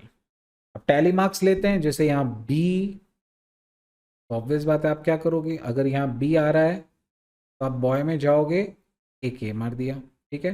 फिर जी जी 2 बार, 1 2, बी बी, फिर जी जी 2 बार, फिर बी 2 बार, फिर जी जी जी जी 4 बार, पांचवा कभी भी स्लैश होता है, स्लांट होता है, 5 6 7 8, ये सब हो गए। बी 3 बार स्लैश, 2 और, जी जी, फिर बी और उसके बाद यहाँ तक हो गया, फिर जी, फिर एक जी, उसके बाद 3 बार बी है, फिफ्थ, उसके बाद 2 और, फिर जी और फिर ट्रिपल बी, एक जी फिर 3 बी, 1 2 3, उसके बाद जी 3 बार है और एक बी, तो जी 1 2 3 और एक बी। तो अब टोटल गिनने लगते हैं, तो बॉयज कितने हो रहे हैं बेटा, ये एक स्लैश का ये जो ग्रुप होता है ना, 5 का ग्रुप होता है, तो 5 10 15 और एक यानी 16 बॉयज है, और बेटा 14 गर्ल्स हैं, तो टोटल 30 का ये हिसाब किताब है। ऐसा एक डिस्ट्रीब्यूशन हम लोग बना सकते हैं using a data. Okay, next, अब how to create a frequency distribution for a variable. For a variable how to create a frequency distribution, try and understand. सबसे पहले आपको रेंज निकालनी होगी। रेंज का मतलब होता है largest observation minus smallest observation. Range is largest observation minus smallest observation. एक बार आपको रेंज आ गई और आपको बोला गया है कि भाई क्लास लेंथ या क्लास इंटरवल जो आपको लेना है वो 5 का ले लीजिए, और रेंज आ गई है 30, तो आप क्या करोगे, 30/5 करोगे। 30 रेंज को 5 से डिवाइड करोगे तो आपको मिलेगा कि आपको कितने क्लासेस बनाने की जरूरत पड़ेगी। समझ रहे हैं? या अगर मान लो आपने ऐसे डिसाइड किया है कि भाई रेंज 30 है और हमें सिर्फ 4 क्लासेस चाहिए, तो आप 30 को 4 से डिवाइड करोगे, अप्रॉक्स 8 का क्लास लेंथ बना लोगे। 7.5 है लेकिन अप्रॉक्स 8 का बना लोगे।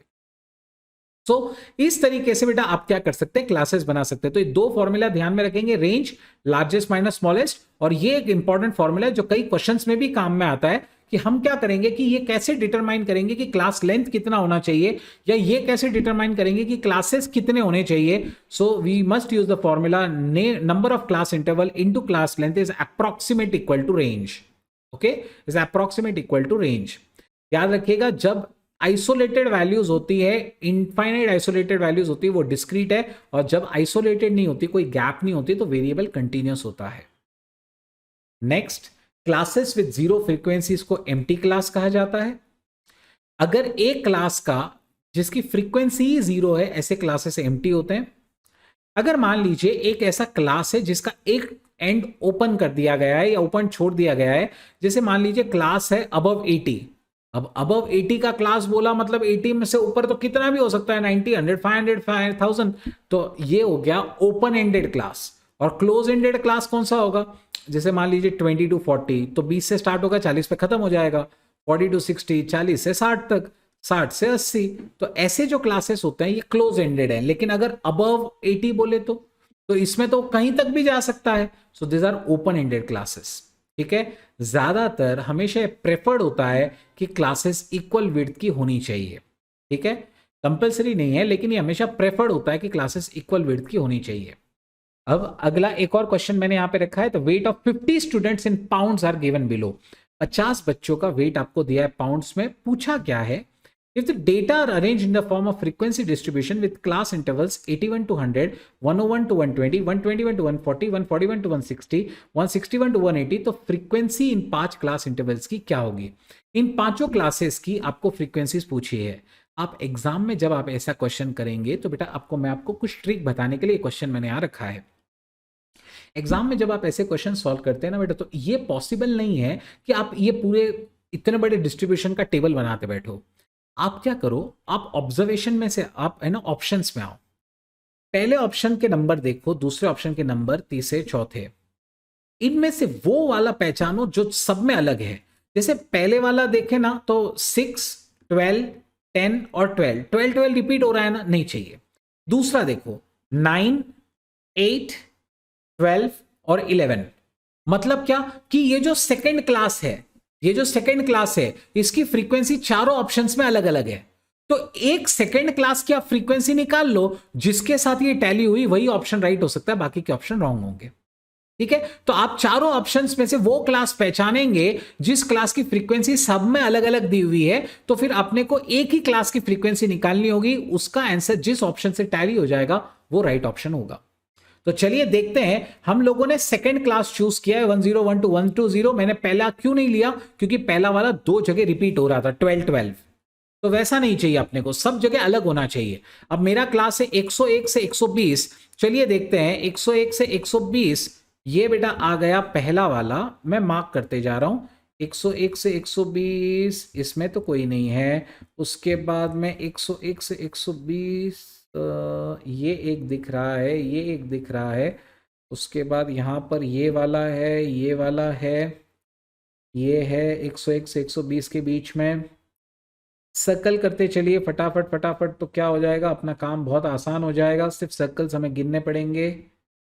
ठीक है, चलिए ये सब मैंने मार्क किए हैं, अब गिन लेते कितने हो गए। 1 2 3 4 5 6 7 8 9 10 11 और 12। आई जस्ट चेक कि हम लोगों ने सब बराबर किया है क्या। हमें 101 से 120 तक जाना है। यस, और हमें फ्रीक्वेंसीज चाहिए थी पहले 5 की। ठीक है, पहले 5 क्लासेस की, तो उसमें सेकेंड क्लास है 101 to 120, 101 to 120, see this is the class 120। उसके बाद में 115 105 बराबर है, ये सब आएगा उसमें। आई एम जस्ट चेकिंग कि कहीं कोई आइटम मैंने स्किप तो नहीं कर दिया, क्या हो जाएगा, नहीं तो एरर होने का चांस रहेगा बेटा हमेशा।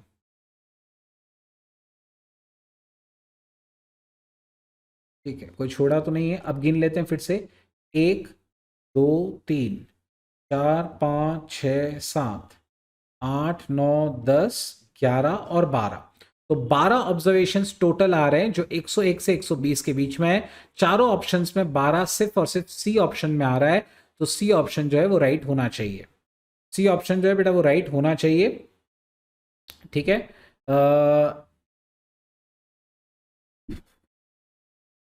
Try to get it one more time. 101 से हम 120 तक जा रहे हैं, बराबर। This is a second class of course. या हम लोग एक काम करते हैं, थर्ड क्लास भी देख लेते हैं। चलो 121 to 140, 121 to 140, पहला वाला एक दो तीन तो दिख ही रहा है। 121 to 140,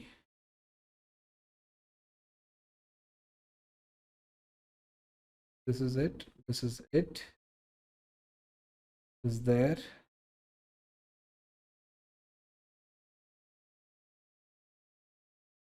ये तो 6 ही आ रहा है, तो ये वाला राइट होना चाहिए आई गेस ऑप्शन। पता नहीं दो दो कैसे मैच हो रहे हैं, लेकिन ये वाला 6 आ रहा है, this has to be the right option. I don't know, जब ये I guess there has to be some typing error in the question. ठीक है, so I have make you understood the trick. Okay, trick आप समझ चुके हैं। ठीक है, यहाँ पे क्या है बेटा, I guess there is some typing error जिसके कारण कुछ गलतियाँ हो रही है। ठीक है, क्वेश्चन में ही गलती है बेटा, उसमें मेरी कोई गलती नहीं है, क्वेश्चन में ही आई गेस गलती है, क्योंकि जब हमने सेकंड क्लास जब प्लॉट किया था, ठीक है, जो 101 से 120 वाला था, 120 आ गया, उसके बाद में 115 आ गया, 105 आ गया, सब 101 से 120 के बीच के ही थे।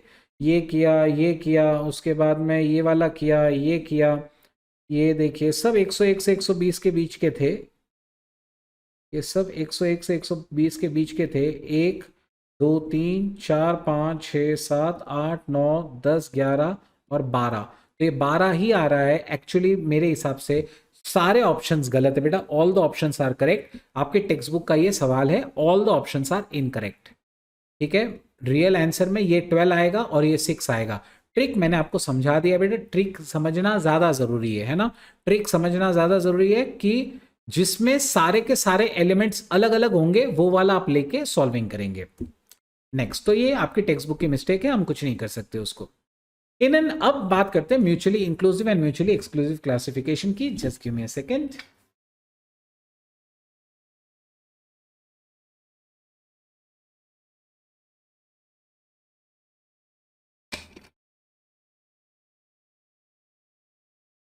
अब हम लोग बहुत इंपॉर्टेंट, बहुत क्रूशियल टॉपिक पर आए हैं बेटा, that is mutually inclusive classifications and mutually exclusive classification. Now what is mutually inclusive and mutually exclusive classification? See, mutually inclusive classification, एक क्लासिफिकेशन देखिए 10 to 19, 20 to 29, 30 to 39, 40 to 49. पहला वाला खत्म हो रहा है 19 पे, अगला वाला शुरू हो रहा है 20 पे. ये 29 पे शुरू हो रहा है, ये 29 पे खत्म हो रहा है, ये 30 पे स्टार्ट हो रहा है.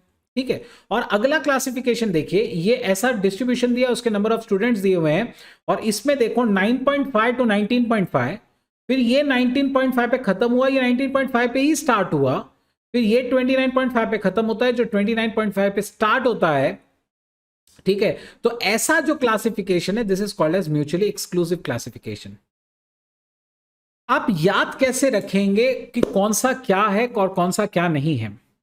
एक बात याद रखना, जो चिपके हुए नहीं है, जो चिपके हुए नहीं है, जिसमें गैप है, जैसे 10 से 19, यानी पहला 19 पे खत्म होता है, दूसरा 19 से स्टार्ट नहीं होता, दूसरा 20 से स्टार्ट होता है. So there is a gap of 1 in between, there is some gap. जब गैप होता है बीच में, तो इसे कहते हैं म्यूचुअली इंक्लूसिव. इसे क्या कहोगे? Mutually inclusive. जिसमें गैप नहीं होता, जो चिपके हुए होते हैं, ऐसे क्लासिफिकेशंस होते हैं म्यूचुअली एक्सक्लूसिव. ठीक है, ऐसे होते हैं बेटा म्यूचुअली एक्सक्लूसिव. स्टूडेंट्स लोगों को दिक्कत क्यों होती है मालूम? यहां पे स्टूडेंट्स ये सोचते हैं एक्सक्लूसिव यानी एक्सक्लूड हुए हुए, अलग हुए हुए, वो इसको इससे जोड़ देते हैं, और इंक्लूसिव इसको इससे, कि इसमें इंक्लूडेड है, सब कुछ इंक्लूडेड है, ये देखो ये इंक्लूडेड है. नो, यहां पे गलतियां होती हैं. म्यूचुअली इंक्लूसिव का मतलब क्या होता है बेटा? म्यूचुअली इंक्लूसिव का मतलब जिसमें पहला जहां पे खत्म हो रहा है, दूसरा एग्जैक्ट वहां से स्टार्ट नहीं हो रहा है, बीच में थोड़ा सा गैप है. और म्यूचुअली एक्सक्लूसिव चिपके होंगे, म्यूचुअली एक्सक्लूसिव चिपके हुए होंगे, जहां पे ये खत्म होगा वहीं पे दूसरा स्टार्ट होगा. ठीक है. Now try and understand inclusive classification में. अब जैसे मैं एक क्लास की बात कर रहा हूं 20 to 29, 20 भी यहां पे इंक्लूडेड है, 29 भी यहीं इंक्लूडेड है. ऐसे डिस्ट्रीब्यूशन को कहते हैं म्यूचुअली इंक्लूसिव क्लासिफिकेशन, जिसमें उसकी अपर और लोअर बाउंड्री दोनों भी इंक्लूडेड होती हैं. लेकिन म्यूचुअली अपर और लोअर लिमिट दोनों भी इंक्लूडेड होती हैं. लेकिन अगर मैं म्यूचुअली एक्सक्लूसिव की बात करूं, इसकी बात करूं, तो इसमें ये जो सेकंड क्लास है ना बेटा, ये 19.5 to 29.5, अगर आपको 19.5 आया, यानी ये लोअर वाला लिमिट आया, तो यहां आ जाएगा. लेकिन 29.5 अगर आया ना, तो 29.5 को आप इधर नहीं लेंगे, अगले क्लास में ले लेंगे. बेसिकली जिसमें अपर क्लास लिमिट को छोड़ दो, लोअर को ले लो. मतलब समझ लो, यहां पे 19.5 आया तो ये क्लास में फ्रीक्वेंसी आएगी, लेकिन 29.5 आया जहां पे खत्म हो रहा है, तो आपको नेक्स्ट वाले में उसको टिक करना होगा. समझ में आ रहा है? 19.5 आया, लोअर वाला आया तो इस क्लास में आ जाएगा, लेकिन अपर आया तो अगले क्लास में जाएगा. समझ में आ रहा है? This is mutually exclusive classification. Exclusive उसे इसलिए कहते हैं क्योंकि we do not put any item that is equal to और upper to equal to the upper limit of the same class. Basically इसे एक्सक्लूसिव क्यों कहते हैं मालूम है? क्योंकि upper limit is excluded. Upper limit is excluded, इसलिए उसका नाम है एक्सक्लूसिव. और इंक्लूसिव उसे इसलिए कहते हैं, इंक्लूसिव वाला ये देखिए, ये जो आपका ये था, इसे इंक्लूसिव इसलिए कहते थे क्योंकि इसका लोअर और अपर दोनों इसी क्लास में आते थे. लोअर लिमिट भी यहीं आता था और अपर भी यहां आता था. 20 आएगा तो भी इसी क्लास में, 29 आएगा तो भी इसी क्लास में. लेकिन इसे एक्सक्लूसिव क्यों कहते हैं? क्योंकि 19.5 तो इस क्लास में आ जाएगा, 29.5 विल बी एक्सक्लूडेड, इसलिए इसका नाम म्यूचुअली एक्सक्लूसिव क्लासिफिकेशन है. ठीक है. Next, mutually inclusive generally discrete के लिए होते हैं, म्यूचुअली एक्सक्लूसिव कंटीन्यूअस वेरिएबल के लिए होते हैं. ये एक बहुत इंपॉर्टेंट पार्ट है और इस पे क्वेश्चंस पहले आ चुके हैं कि म्यूचुअली इंक्लूसिव वाला जो है वो डिस्क्रीट वेरिएबल्स के लिए जनरली होता है, म्यूचुअली एक्सक्लूसिव कंटीन्यूअस वेरिएबल्स के लिए होते हैं, क्योंकि उसमें गैप नहीं होना चाहिए. इसमें गैप नहीं होना चाहिए. म्यूचुअली इंक्लूसिव वाले तो हमेशा गैप वाले होते हैं, मतलब डिस्क्रीट वाले तो हमेशा गैप वाले होते हैं. 1 के बाद 2 आता है, number of petals, number of students. ठीक है ना. ये डिस्क्रीट वेरिएबल जो होते हैं ना, इसमें हमेशा गैप होता है, तो इसलिए हमेशा इधर गैप देखने को मिलेगा आपको म्यूचुअली इंक्लूसिव के लिए. ये डिस्क्रीट के काम का है, और ये जो है ना, ये कंटिन्यूअस के काम का. एज एज ऐसी नहीं होती कि आप 19 साल के अगले दिन तुरंत 20 साल के हो गए, नहीं, 19 साल एक दिन, 19 साल 2 दिन, धीरे धीरे आप 20 साल के बनेंगे। तो गैप वाला एज के लिए नहीं चल सकता। तो understand, mutually exclusive is for continuous, mutually inclusive is used for discrete variables. Next, class limits और क्लास बाउंड्रीज की बात करते हैं। क्लास लिमिट्स का मतलब होता है जो मिनिमम और मैक्सिमम वैल्यू उसमें आती है, और क्लास बाउंड्रीज का मतलब होता है जो उसकी रियल डिफाइंड क्लास बाउंड्रीज होती हैं, क्लास लिमिट्स होती हैं। Most extreme value which would ever be included in a class interval are called as class boundary. Obvious बात है, ये थ्योरी से थोड़ा समझना डिफिकल्ट है, मैं इसका एग्जांपल देके समझाऊंगा। मोस्ट एक्सट्रीम वैल्यू, सबसे बाहर की वैल्यू जो कभी क्लास में आ सकती है, वो एक्चुअली क्लास बाउंड्री होती है। ठीक है, समझाता हूं।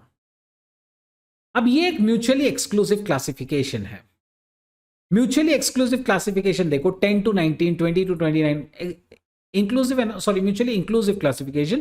तो ये 10 to 19, 20 to 29 आप देख सकते हैं, इसमें गैप है। ये 19 पे खत्म हो रहा है, ये 20 पे चालू हो रहा है, ये 29 पे खत्म हो रहा है, 30 पे चालू हो रहा है, बराबर है। तो ये म्यूचुअली इंक्लूसिव हुआ, है ना। इसमें अपर लोअर दोनों लिमिट इंक्लूडेड है, ये म्यूचुअली इंक्लूसिव है।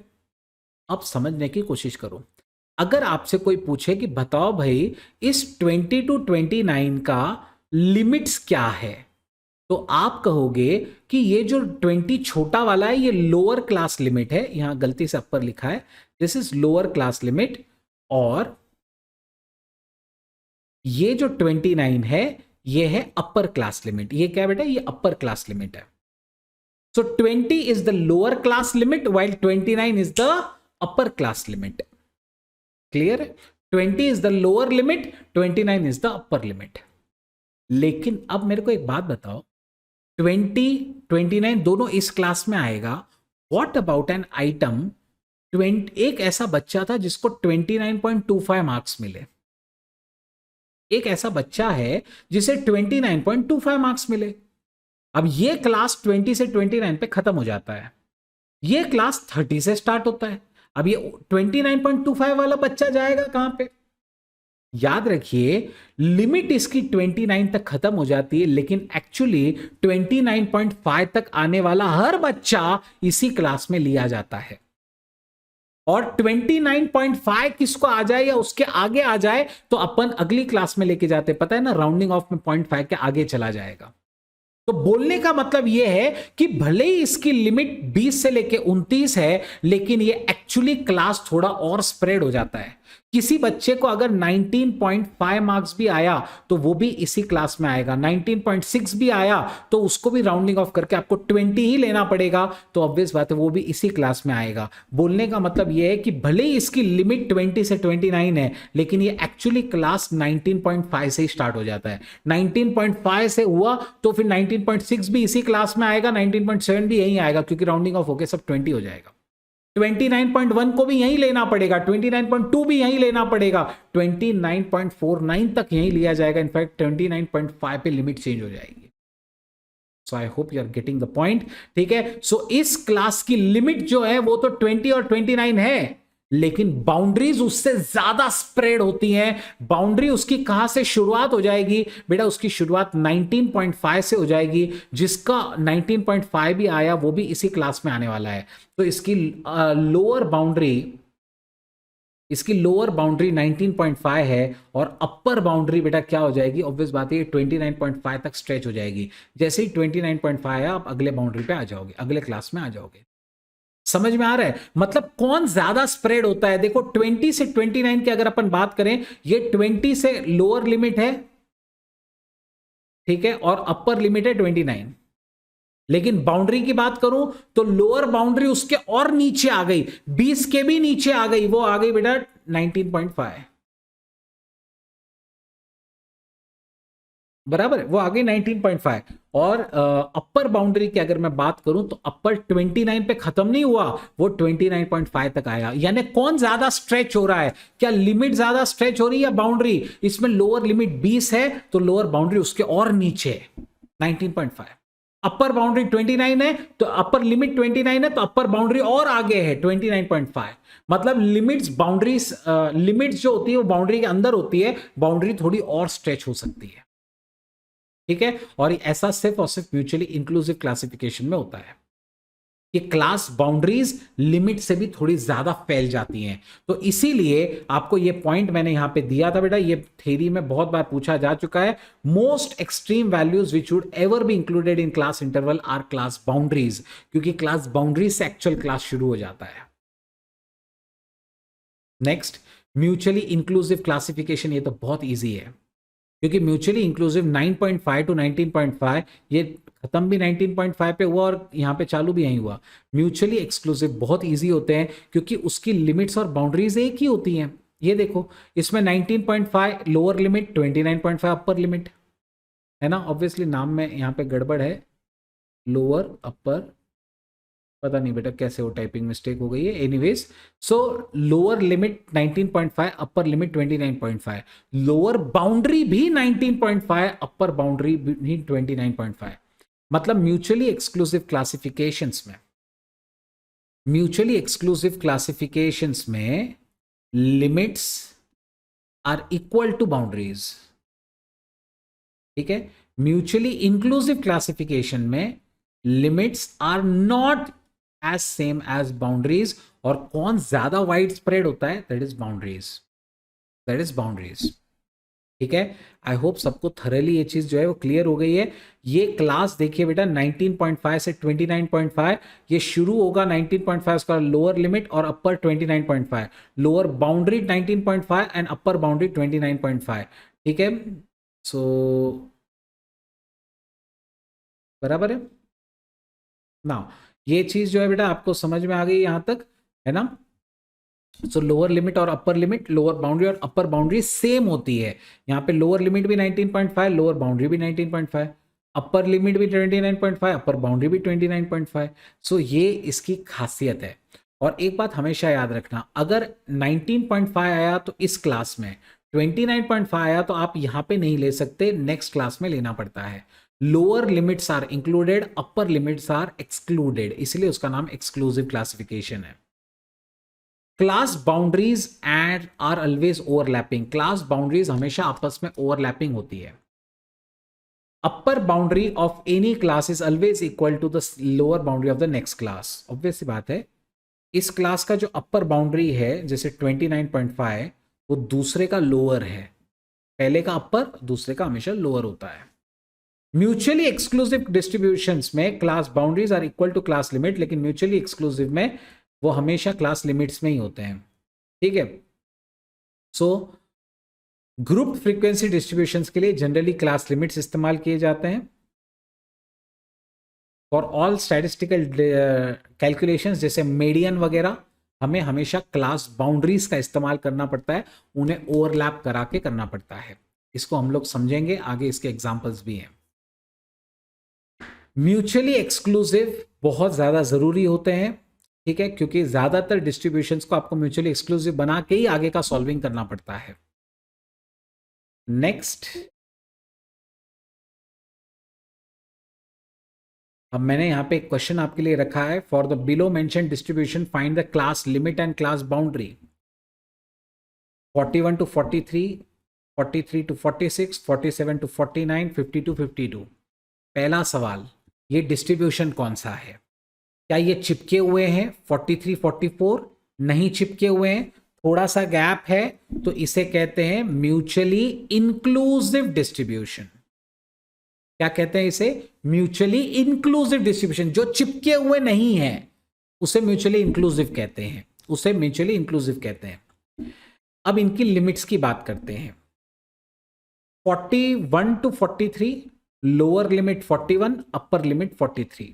अगले class, lower limit 44, upper limit 46, lower limit 47, upper limit 49, lower limit 50, upper limit 52। Specially इस क्लास को मैं थोड़ा सा यहां पे सॉल्विंग भी करके दूंगा। Lower limit LCL is 44 and UCL is 46। अब इनकी बाउंड्रीज की बात करते हैं। क्या इनकी बाउंड्रीज यही है बेटा? क्या 44 से ये स्टार्ट होगा? नहीं, 43.5 भी अगर किसी बच्चे को मार्क्स मिल गए तो आपको उसे इसी क्लास में लेना पड़ेगा। तो इस क्लास की एक्चुअली बाउंड्री 44 नहीं है, इसकी बाउंड्री लोअर वाली बाउंड्री है 43.5। यानी किसी बच्चे को 43.5 मार्क भी आ गया ना, तो वो भी इसी क्लास में आने वाला है। वो भी बेटा किस क्लास में आएगा? इसी क्लास में आएगा। और किसी बच्चे को अपर बाउंड्री की अगर अपन बात करें 46.3 भी आता है तो वो भी इसी क्लास में आएगा। यानी अपर बाउंड्री कहां पे खत्म होगी? 46.5 पे। ये है उसकी बाउंड्रीज। ठीक है, तो आप देख सकते हैं क्या लिमिट और बाउंड्री सेम है क्या इस डिस्ट्रीब्यूशन में? ये तो म्यूचुअली इंक्लूसिव है। म्यूचुअली इंक्लूसिव में ये कभी सेम नहीं रहते। सो ये 43.5 उसकी बाउंड्री है तो 44 उसकी लिमिट है। तो बाउंड्री उसके और छोटी हो जाती है, लोअर वाली। अपर थोड़ी और बड़ी हो जाती है। ठीक है, सो अंडरस्टैंड। वैसे ही अगर हम अगले क्लास की बात करें या पिछले क्लास की बात करें, 0.5 कम करते जाओ, मैं आपको समझाता हूं। 41 में से ये गया 40.5 लोअर बाउंड्री, इसका अपर बाउंड्री 43.5, इसका लोअर बाउंड्री 43.5, अपर बाउंड्री 46.5। याद रखने का 0.5 कम ज्यादा करते रहने का, फिनिश। ठीक है ना बेटा? 0.5 कम ज्यादा करते रहने का आंसर आ जाता है। लोअर में से कम करने का, अपर में बढ़ा देने का, बाउंड्री मिल जाता है। 47.5 so sorry yes, it will not be 47.5, 46.5 कम करना है उसको, एंड इसमें बढ़ाना है 49.5। 50 में से कम करूंगा 49.5 और नेक्स्ट। ठीक है, ये रूल कब अप्लाई करोगे? जब म्यूचुअली इंक्लूसिव दिया है। अब अगला देखो, मैंने एक और डिस्ट्रीब्यूशन दिया हुआ है यहाँ पे 41 to 44, 44 to 47, 47 to 50 और 50 to 53। इसकी लिमिट्स और बाउंड्रीज ढूंढने को बोला है आपको। ठीक है, अब ये कौन सा डिस्ट्रीब्यूशन है? 44 पे खत्म होता है, 44 पे स्टार्ट होता है अगला, 47 पे खत्म होता है, 47 पे स्टार्ट होता है। ये है म्यूचुअली एक्सक्लूसिव डिस्ट्रीब्यूशन। जो चिपके हुए हैं वो एक्सक्लूसिव होते हैं, याद रखना। जो चिपके हुए हैं वो म्यूचुअली एक्सक्लूसिव डिस्ट्रीब्यूशंस है। म्यूचुअली एक्सक्लूसिव डिस्ट्रीब्यूशन की खासियत यह है कि क्लास लिमिट्स और क्लास बाउंड्रीज एक हैं। तो इसकी लोअर क्लास लिमिट और लोअर क्लास बाउंड्री 41 है, इसकी upper class limit upper class boundary 44 है। Lower class limit lower class boundary 44, अगली lower class limit upper class limit upper class boundary 47। Next का लो LCL LCB 47, UCL UCB 50, LCL LCB 50, UCL UCB 53, like this. Easy. Okay, let's move to the next one. मान लीजिए आपको question में एक inclusive classification दिया जाए और आपको बोला जाए कि इस इंक्लूसिव को एक्सक्लूसिव में कन्वर्ट कर दो, मतलब जो चिपके हुए नहीं है उनको चिपका दो। तो उसको करने का एक सबसे सिंपल तरीका तो मैंने आपको ऑलरेडी बता दिया है कि आप लोअर लिमिट में से 0.5 कम कर देना, अपर में 0.5 बढ़ा देना। लेकिन एक्चुअली ये 0.5 आया कहां से? ये 0.5 को कहते हैं बेटा डी। एक्चुअली वो डी भी नहीं है, D/2 है। डी क्या होता है? D is called difference between the LCL of the next class and UCL of the given class. मतलब करंट क्लास का अपर लिमिट और अगले क्लास का लोअर लिमिट का डिफरेंस निकालो और डिफरेंस का हाफ करो। डिफरेंस का क्या करो? हाफ कर दीजिए। ठीक है, आप पहले डिफरेंस निकालेंगे। डिफरेंस किस में निकालना है समझने की कोशिश करिएगा बेटा। अगर मान लीजिए जैसे ये वाला है तो आपको डिफरेंस निकालना है करंट क्लास का अपर लिमिट और अगले क्लास का लोअर लिमिट। समझने की कोशिश करो, पहले क्लास का अपर, दूसरे क्लास का लोअर, इनका डिफरेंस कितना है रे? 43 44, डिफरेंस कितना हुआ? 1 का। ठीक है ना? तो आपको इस डी का हाफ करना होता है। आपको बेटा एक बार ये डी मिल गया ना, इस डी का हाफ करना होता है, यानी 1 का हाफ करेंगे यानी 0.5। तो लोअर लिमिट में से 0.5 कम करो तो लोअर बाउंड्री मिलेगी और अपर लिमिट में ये 0.5 ऐड कर दो तो आपको अपर बाउंड्री मिल जाएगी। ठीक है, सो बिल्कुल आप समझ चुके होंगे कि एकदम इजी होता है और ये 99% प्रॉब्लम्स में हाफ हाफ ही होता है। क्यों? क्योंकि हमेशा गैप जनरली एक एक का ही रहेगा, है ना? गैप एक एक का ही रहेगा हमेशा, तो इसलिए वो 0.5 ही आता है बेटा। अब लेकिन 0.5 अगर नहीं आता है, कभी गैप अगर बहुत बड़ा हो तो फिर आप ये फॉर्मूला याद रखेंगे, पहले क्लास की अपर लिमिट अगले क्लास की लोअर लिमिट, उनका गैप ले लो, गैप का हाफ करो, लोअर लिमिट में से कम करो, अपर लिमिट में ऐड करो। जैसे ये क्लासिफिकेशन है, आपको इसे एक्सक्लूसिव में कन्वर्ट करना है। एक्चुअली मैंने आपको एग्जांपल दे दिया है 41 to 43, 44 to 46। पहले वाले का अपर कितना है 43, दूसरे वाले का लोअर कितना है 44। सबसे पहले डी निकालिए, पहले का अपर और दूसरे के लोअर, 44 माइनस 43, डी कितना आया 1। अब आप डी अपॉन 2 कर लीजिए, यानी 1/2, आंसर कितना आया 0.5। अब आपको क्या करना होगा, जितनी भी लोअर लिमिट्स हैं, जैसे लोअर लिमिट 41 है, तो 41 में से डी अपॉन 2 कम करिए, यानी डी अपॉन 2 यानी कितना हो रहा है 0.5। 41 लोअर लिमिट में से 0.5 कम करिए और अपर लिमिट में 0.5 बढ़ाइए, 43 प्लस 0.5। तो पहला वाला क्या हो जाएगा बेटा 41 माइनस 0.5 यानी ऑब्वियसली 40.5, और अपर क्या हो जाएगा 43.5। वैसे ही अगला वाला, उसमें से मैं अगर कम करूंगा 44 में से अगर मैं 0.5 कम कर दिया तो वो हो जाएगा बेटा 43.5। कितना हो जाएगा 43.5 टू 46.5। कैसे 46 में 0.5 बढ़ा लिया, वैसे 49 में भी बढ़ा लो तो ये 49.5, ये 52.5। वैसे ही इनमें से अब कम करो, 47 में से 0.5 गया 46.5, 50 में से गया 49.5। तो ये देखो 40.5 to 43.5, 43.5 to 46.5, 46.5 to 49.5, 49.5 to 52.5, like this inclusive से एक्सक्लूसिव में कन्वर्ट हो गए। ठीक है, ये बहुत काम आता है बेटा, ये बात ध्यान में रखिएगा। बाउंड्री ज्यादा स्प्रेड होती है, ठीक है, बाउंड्री ज्यादा स्प्रेड होती है, लिमिट थोड़ी अंदर होती है। ठीक है, और बड़े कैलकुलेशंस के लिए मीडियन, मोड, ये सब कैलकुलेशंस के लिए बाउंड्रीज की जरूरत होती है, लिमिट्स की नहीं। ठीक है, तो आप बाउंड्रीज हमेशा कैलकुलेट करना याद रखेंगे। बाउंड्री किसे कहते हैं, जो ओवरलैपिंग हो। जब ऐसे डिस्ट्रीब्यूशंस होते हैं 41 टू 43, 44 टू 46, जिसमें हमेशा गैप होता है, ये बाउंड्रीज नहीं है, ये लिमिट्स हैं। ये बाउंड्रीज नहीं है, ये लिमिट्स हैं। और अगर डिस्ट्रीब्यूशन ऐसा रहा 40.5 टू 43.5, 43.5 टू 46.5, जब वो ऑलरेडी चिपके हुए हैं तो फिर वो ऑटोमेटिकली वो लिमिट भी है, बाउंड्री भी है। जब वो चिपके हुए हैं, म्यूचुअली एक्सक्लूसिव है, तो वो लिमिट भी है और बाउंड्री भी है। जब चिपके हुए नहीं है तो पहले आपको इसको ऐसा कन्वर्ट करना होगा, और कन्वर्ट करने के बाद सॉल्विंग की जाएगी, इसके ऊपर सॉल्विंग की जाएगी। मतलब म्यूचुअली इंक्लूसिव से एक्सक्लूसिव बनाओ और फिर सॉल्विंग करो।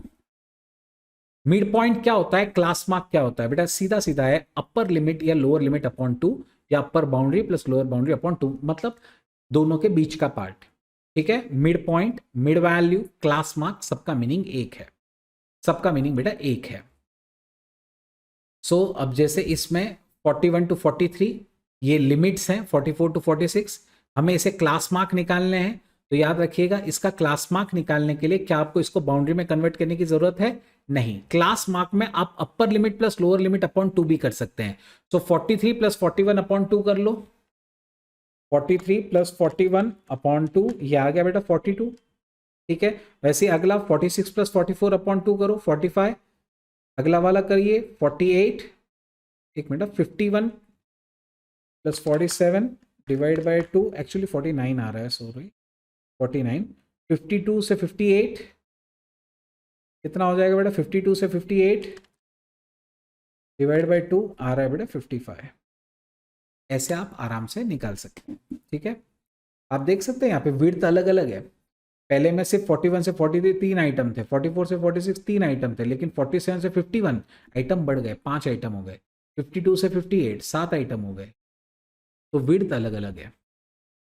क्लास विड्थ और size of a class interval या क्लास लेंथ इसे कहा जाता है।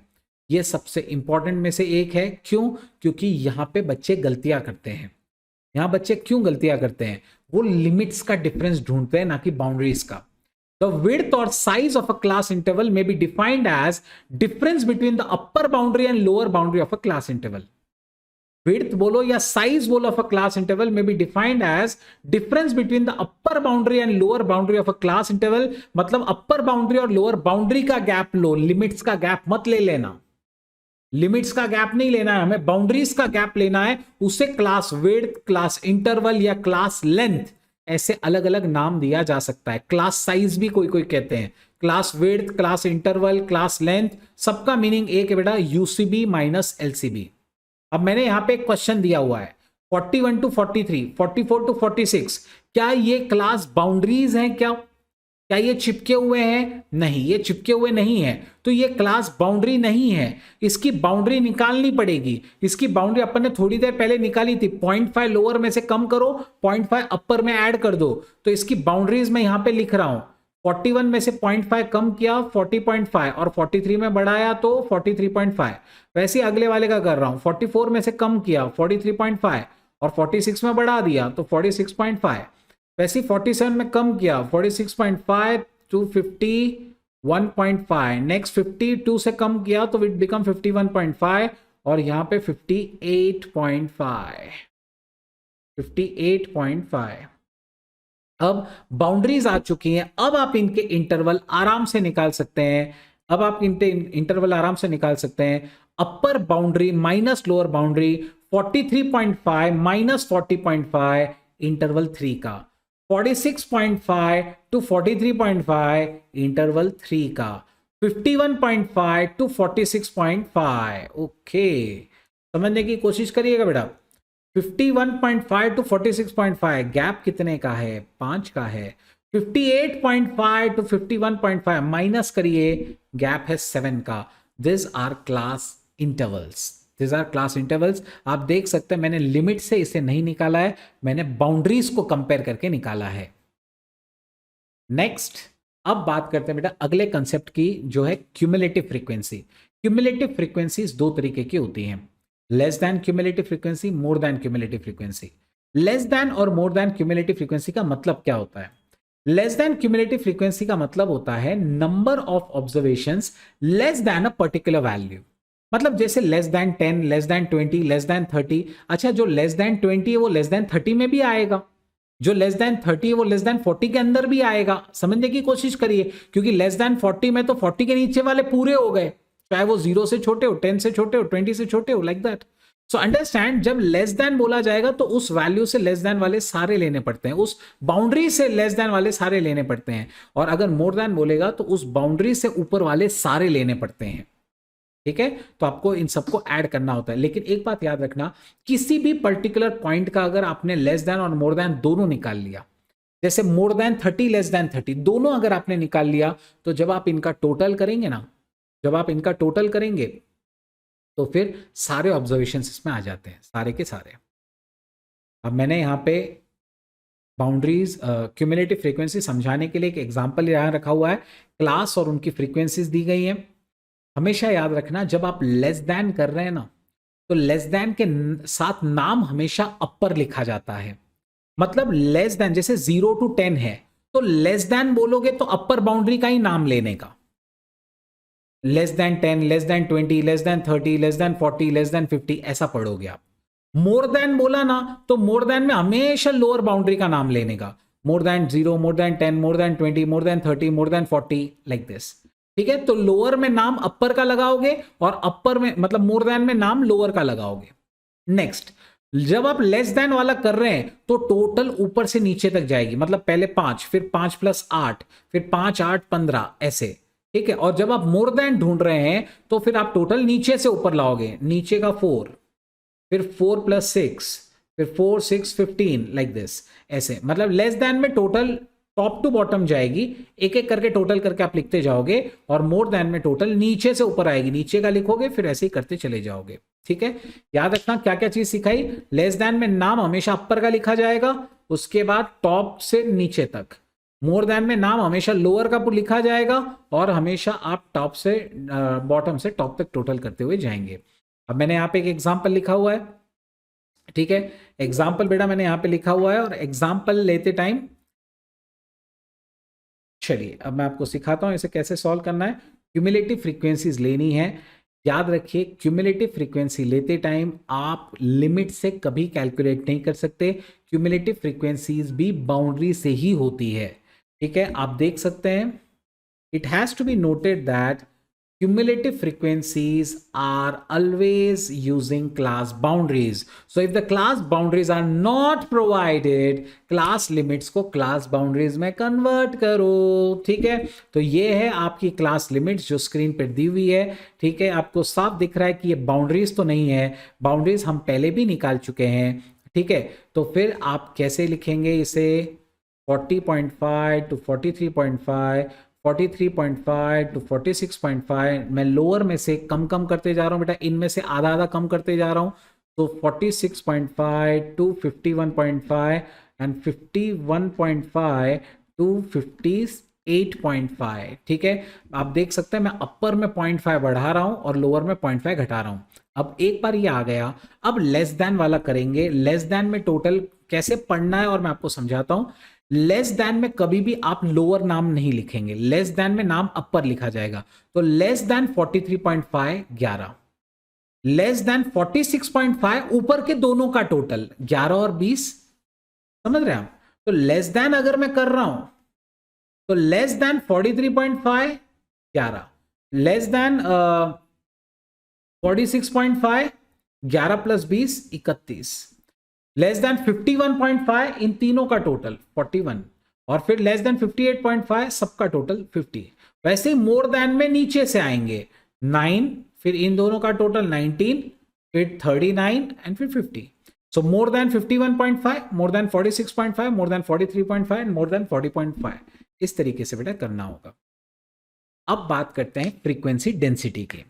फ्रीक्वेंसी डेंसिटी क्या होता है? फ्रीक्वेंसी डेंसिटी का मतलब होता है ratio of the frequency of that class to the corresponding class length. यानी आपको उस क्लास की फ्रीक्वेंसी को क्लास के इंटरवल से डिवाइड करना होगा, क्लास के विड्थ से डिवाइड करना होगा, उसे फ्रीक्वेंसी डेंसिटी कहा जाता है।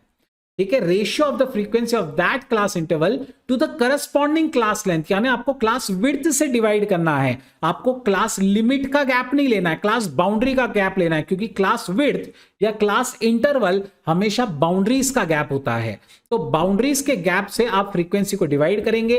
इसको समझाने के लिए मैंने एक क्वेश्चन यहां पे रखा है। मैंने क्वेश्चंस को सॉल्व करने का ट्रिक आपको पहले भी बताया है। ठीक है, what are the frequency densities for class interval 30 to 39, 40 to 49, 50 to 59। तो 3 क्लासेस का दिया है। अच्छा, और एक चीज आप नोट कर रहे हो, पहला वाला ऑप्शन देखो, मतलब पहला वाला आंसर सबका अलग अलग है। मतलब सिर्फ एक क्लास के लिए निकाल लो, अपना काम हो जाएगा। एक क्लास के लिए निकाल लो बेटा, अपना काम हो जाएगा। अब अपना फॉर्मूला क्या है? पहले तो उस क्लास की फ्रीक्वेंसी निकालिए। 30 to 39 की फ्रीक्वेंसी ढूंढेंगे, 30 से लेके 39 एक। तो जो भी 3 वाले दिख रहे हैं ना, सबको हाईलाइट करते चलो। एक बार हम फिर से चाहिए तो घूम के देख लेंगे, कोई दिक्कत। चलिए एक बार वापस नजर मार लीजिए। 3 3 6 3 9 आ रहे हैं मेरे। ठीक है, देख लीजिए एक बार, ये इतने ही आ रहे हैं, 9 ही आ रहे हैं। मतलब 30 से 39 के बीच में 9 आइटम्स हैं, 9 ऑब्जर्वेशंस है।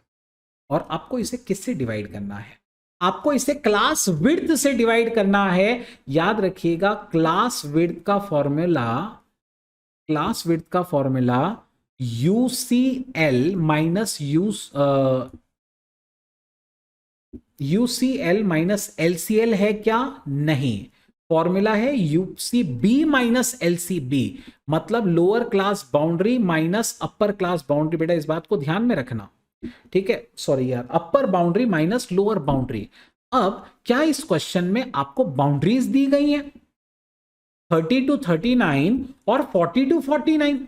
क्या ये चिपके हुए हैं? नहीं, ये चिपके हुए नहीं है। मतलब ये जो गिवन क्लासेस है ये क्लास बाउंड्री नहीं है। तो क्लास बाउंड्री आपको निकालना पड़ेगा। और क्लास बाउंड्री निकालने का टेक्निक मैंने आपको बताया ना, कि लोअर वाले में से 0.5 कम कर लो, ये हो गया 29.5।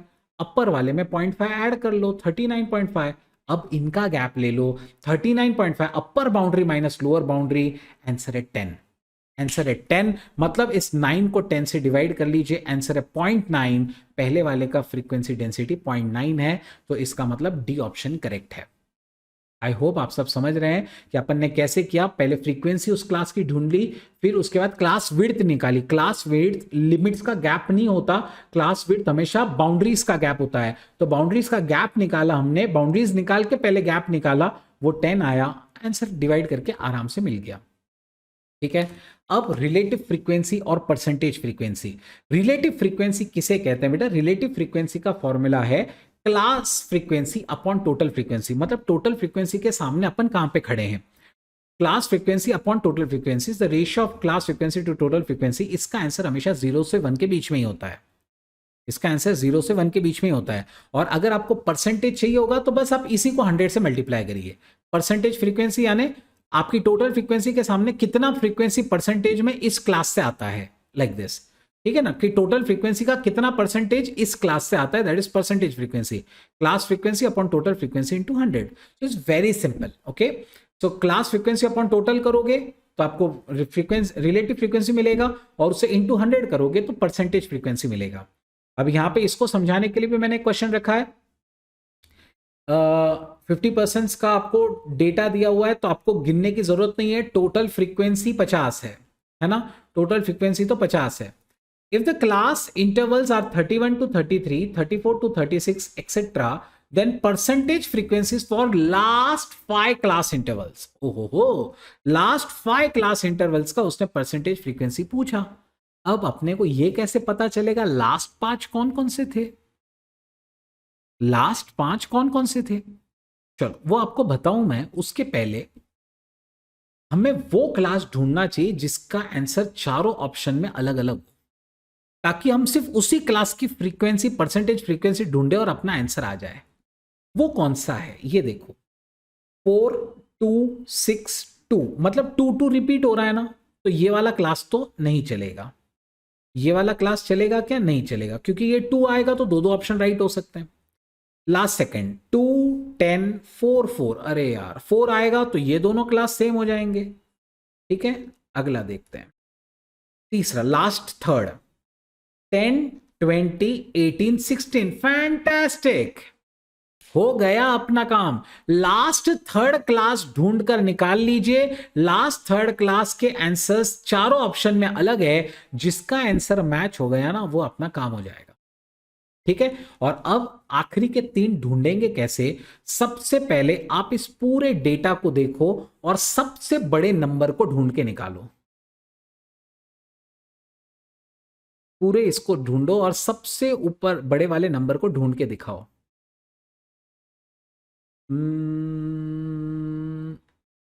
59 एक मेरे को दिखा, 59 के ऊपर कोई दिख नहीं रहा है।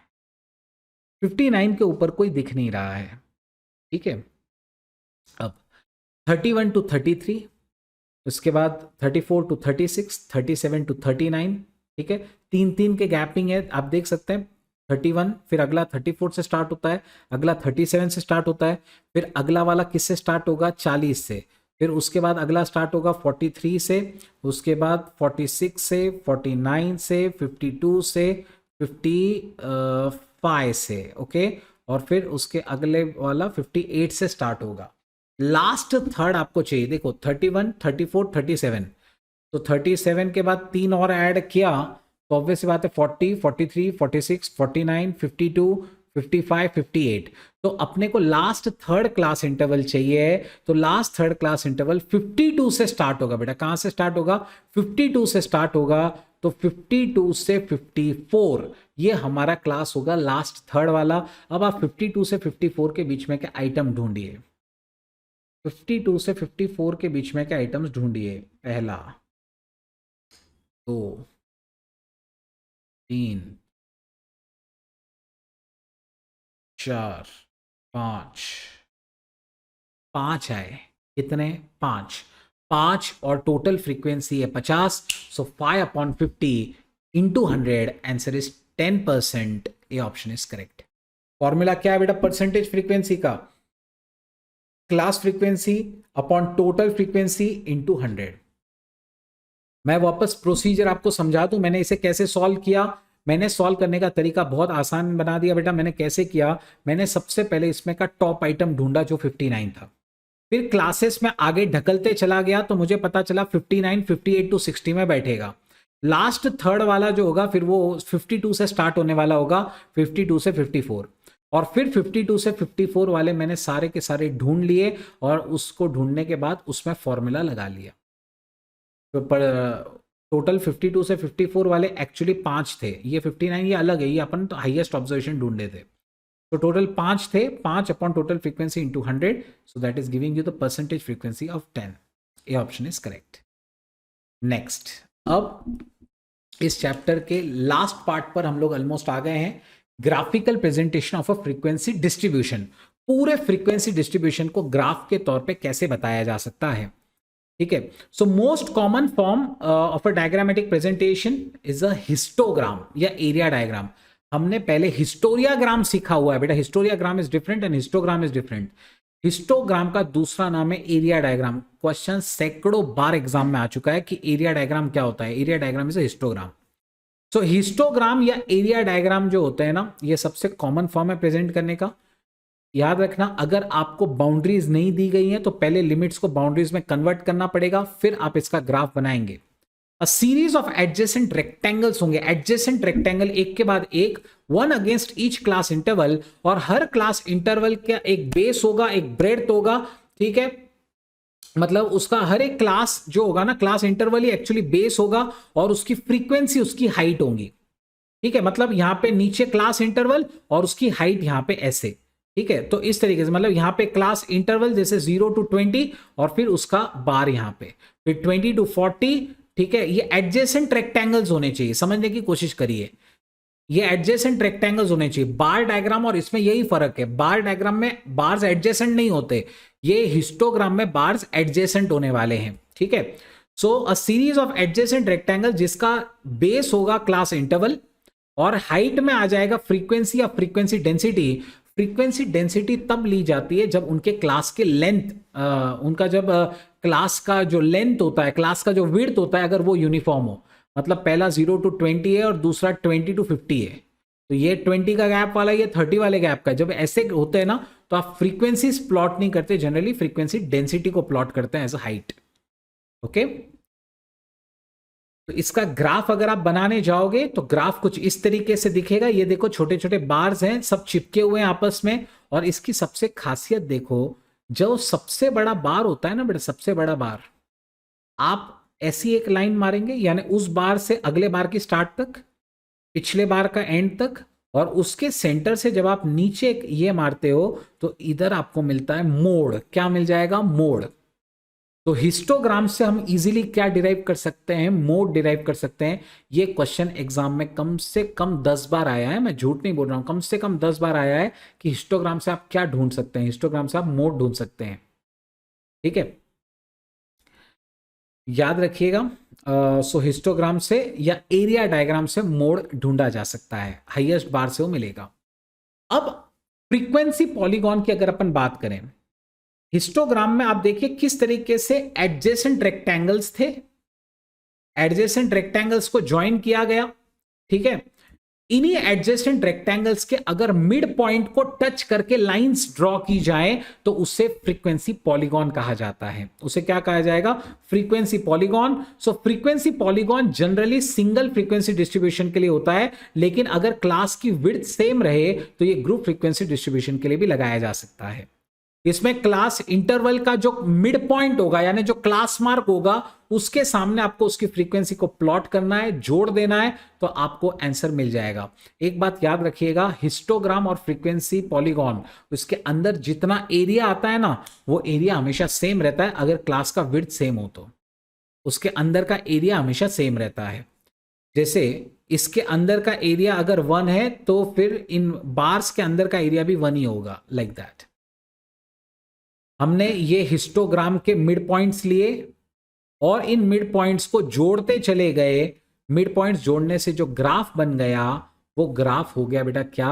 वो ग्राफ हो गया हमारा फ्रीक्वेंसी पॉलीगॉन, है ना?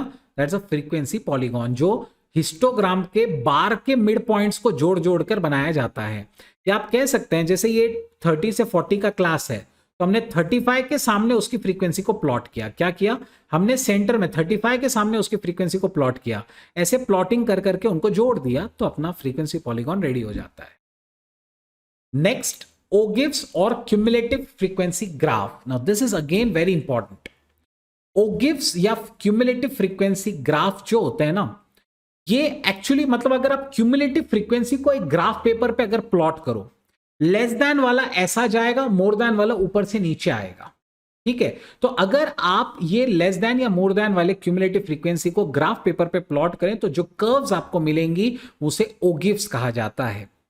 ठीक है, तो क्योंकि क्यूमुलेटिव फ्रीक्वेंसी दो तरीके की होती है, लेस देन और मोर देन, तो ओगिव्स भी दो तरीके के होते हैं, लेस देन ओगिव, मोर देन ओगिव। ओगिव्स की खासियत यह है कि ओगिव से आपको क्वार्टाइल्स मिल सकते हैं, इनफैक्ट ओगिव से आपको सारे पोजिशनल एवरेज मिल सकते हैं, मीडियन भी मिलता है। अगर ओगिव्स जहां पे इंटरसेक्ट करते हैं वहां से एक परपेंडिकुलर नीचे खींच लिया जाए तो वहां से आपको मीडियन मिल जाएगा। ओगिव्स अपने आप में लाइन डायग्राम्स होते हैं, तो ये देख सकते हैं आप ओगिव्स, ये एक लेस देन ओगिव है जो नीचे से ऊपर जा रही है, ये एक मोर देन ओगिव है जो ऊपर से नीचे आ रही है। इनके पॉइंट ऑफ इंटरसेक्शन से नीचे अगर आप एक ये करेंगे तो आपको सेकंड क्वार्टाइल यानी आपको मीडियन मिल जाता है। क्या मिल जाता है? मीडियन मिल जाता है। ओगिव से आप जो चाहे वो क्वार्टाइल ढूंढ सकते हैं, डेसाइल, परसेंटाइल, सब कुछ ढूंढा जा सकता है using ogives. Ogives are very important, they are line diagrams, ठीक है, याद रखना। ओगिव्स या क्यूमुलेटिव फ्रीक्वेंसी ग्राफ, उससे क्वार्टाइल्स, परसेंटाइल्स, डेसाइल्स, मीडियन सब कुछ ढूंढा जा सकता है ग्राफिकली।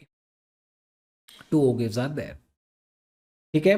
अब इसमें कुछ इंपॉर्टेंट चीज जो आप याद रखेंगे, जब आप एक फ्रीक्वेंसी डिस्ट्रीब्यूशन बना रहे हैं, अगर आपको सिंपल या अनग्रुप्ड फ्रीक्वेंसी डिस्ट्रीब्यूशन को प्रेजेंट करना हो तो आप फ्रीक्वेंसी पॉलीगॉन का इस्तेमाल करेंगे। अगर आपको ग्रुप्ड फ्रीक्वेंसी डिस्ट्रीब्यूशन जैसे 0 to 20, 20 to 40, तो आप हिस्टोग्राम को प्लॉट करेंगे, ठीक है। सिंपल अनग्रुप्ड है यानी ऑब्जर्वेशन और उसके सामने उसकी फ्रीक्वेंसी, ठीक है ना, ऑब्जर्वेशन उसकी फ्रीक्वेंसी, ऑब्जर्वेशन उसकी फ्रीक्वेंसी जोड़ते चले गए तो ये फ्रीक्वेंसी पॉलीगॉन हो गया। लेकिन अगर ग्रुप्ड है 0 to 10, 20 to 20, तो आपको उसे चिपके हुए एडजेसेंट रेक्टेंगल से बनाना पड़ेगा जो कि हिस्टोग्राम होते हैं। क्यूमुलेटिव फ्रीक्वेंसी के ग्राफ की अगर अपन बात करें तो वो ओगिव्स से बनते हैं, मतलब वो ओगिव्स हो जाते हैं, उसके लिए आपको ओगिव्स का इस्तेमाल करना होगा। अब चैप्टर के लास्ट थ्योरी पार्ट पर हम लोग आ गए हैं। फ्रीक्वेंसी कर्व क्या होता है? फ्रीक्वेंसी कर्व एक फ्री हैंड कर्व होता है जिसके अंदर पूरा हिस्टोग्राम या फ्रीक्वेंसी पॉलीगॉन आ जाता है।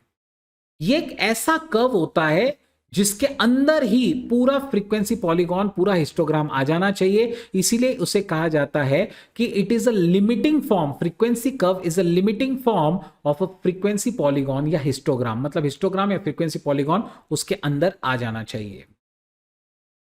इस फ्रीक्वेंसी कर्व के अंदर का एरिया हमेशा 1 होता है। कितना होता है? 1 एरिया होता है। 1 स्टैंड्स फॉर 100%। जनरली ये जो हिस्टोग्राम के रेक्टेंगल के मिड पॉइंट्स है, इनको जोड़ा जाता है एक फ्री हैंड कर्व से, जिससे हमें फ्रीक्वेंसी कर्व मिलती है। फ्रीक्वेंसी कर्व्स 4 तरीके की होती है। ये है बेल शेप्ड कर्व जो आप नॉर्मल डिस्ट्रीब्यूशन में भी बनाते हैं। ये है बेटा वो बेल शेप्ड कर्व, ठीक है, जो एक बेल के जैसी होती है। ये सिमेट्रिक होती है, मतलब दोनों साइड एक जैसी होती है, और इसकी खासियत ये होती है कि इसकी फ्रीक्वेंसी टेल्स पे, एक्सट्रीम्स पे बहुत कम होती है और सेंटर में उसकी फ्रीक्वेंसी सबसे ज्यादा होती है। हाइट्स, वेट्स, मार्क्स, प्रॉफिट्स, ये सब इसी कैटेगरी से बिलोंग करते हैं। इनफैक्ट मैक्सिमम फ्रीक्वेंसी डिस्ट्रीब्यूशंस ऐसे ही होते हैं। नेक्स्ट है यू शेप्ड कर्व।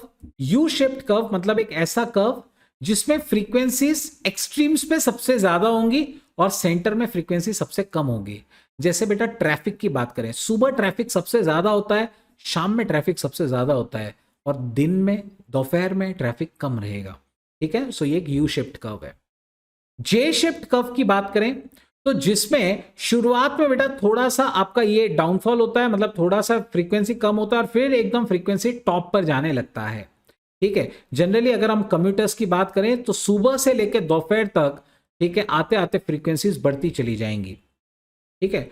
मॉर्निंग से, अर्ली मॉर्निंग से अगर हम लोग पीक आवर्स तक की बात करें तो फ्रीक्वेंसी का ग्राफ कुछ इस तरीके का रहता है। ट्रैफिक की बात करो ना, मान लो अभी सुबह 6 बजे ट्रैफिक कम रहती है, 6-7 बजे फिर बढ़ने लगती है और 11 बजे तक तो एकदम ट्रैफिक हाई हो जाती है, लाइक दिस। नेक्स्ट एक और होती है बेटा, यहां पे एक्चुअली दी नहीं है, एक है मिक्स्ड कर्व। मिक्स्ड कर्व जो उसका ग्राफ ऐसा कोई स्पेसिफिक नहीं होता है, जिसका बेसिकली कोई पर्टिकुलर ग्राफ ही ना हो, वो मिक्स्ड कर्व होती है, वो बेटा मिक्स कर्व होती है। कंसेप्चुअली तो मैंने पूरा चैप्टर खत्म कर दिया है, लेकिन मैंने यहां पे कुछ आपके प्रैक्टिस के लिए इंपॉर्टेंट क्वेश्चंस, या ऐसा कहूं ऐसे क्वेश्चंस जो एग्जाम में भी कई बार आए हैं वैसे रखे हुए हैं, तो वो अब हम सॉल्व करने की कोशिश करते हैं। चलिए, out of 1000 persons 25% were industrial workers and rest were agriculture workers. 300 persons enjoyed World Cup matches on TV.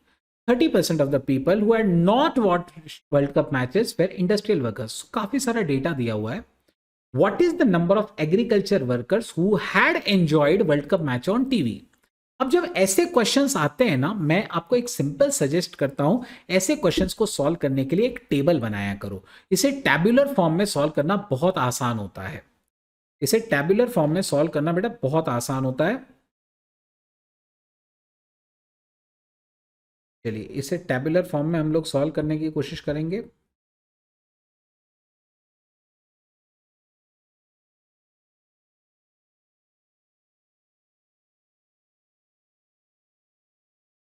चलिए, industrial worker, agriculture worker, total,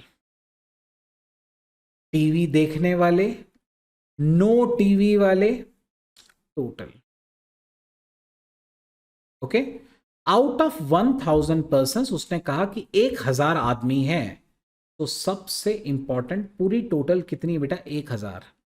25% industrial workers हैं, मतलब इस 1000 का 25% 250 इंडस्ट्रियल वर्कर है. तो एग्रीकल्चर वर्कर कितने हुए? 750. 300 पर्सन टीवी देखते हैं, वर्ल्ड कप मैच देखते हैं. 300 लोग टीवी देखने वाले बेटा कितने हैं? टीवी देखने वाले हैं 300 लोग. तो टीवी नहीं देखने वाले कितने होंगे? 700. बराबर है. 30% of the people who had not watched World Cup matches were industrial workers.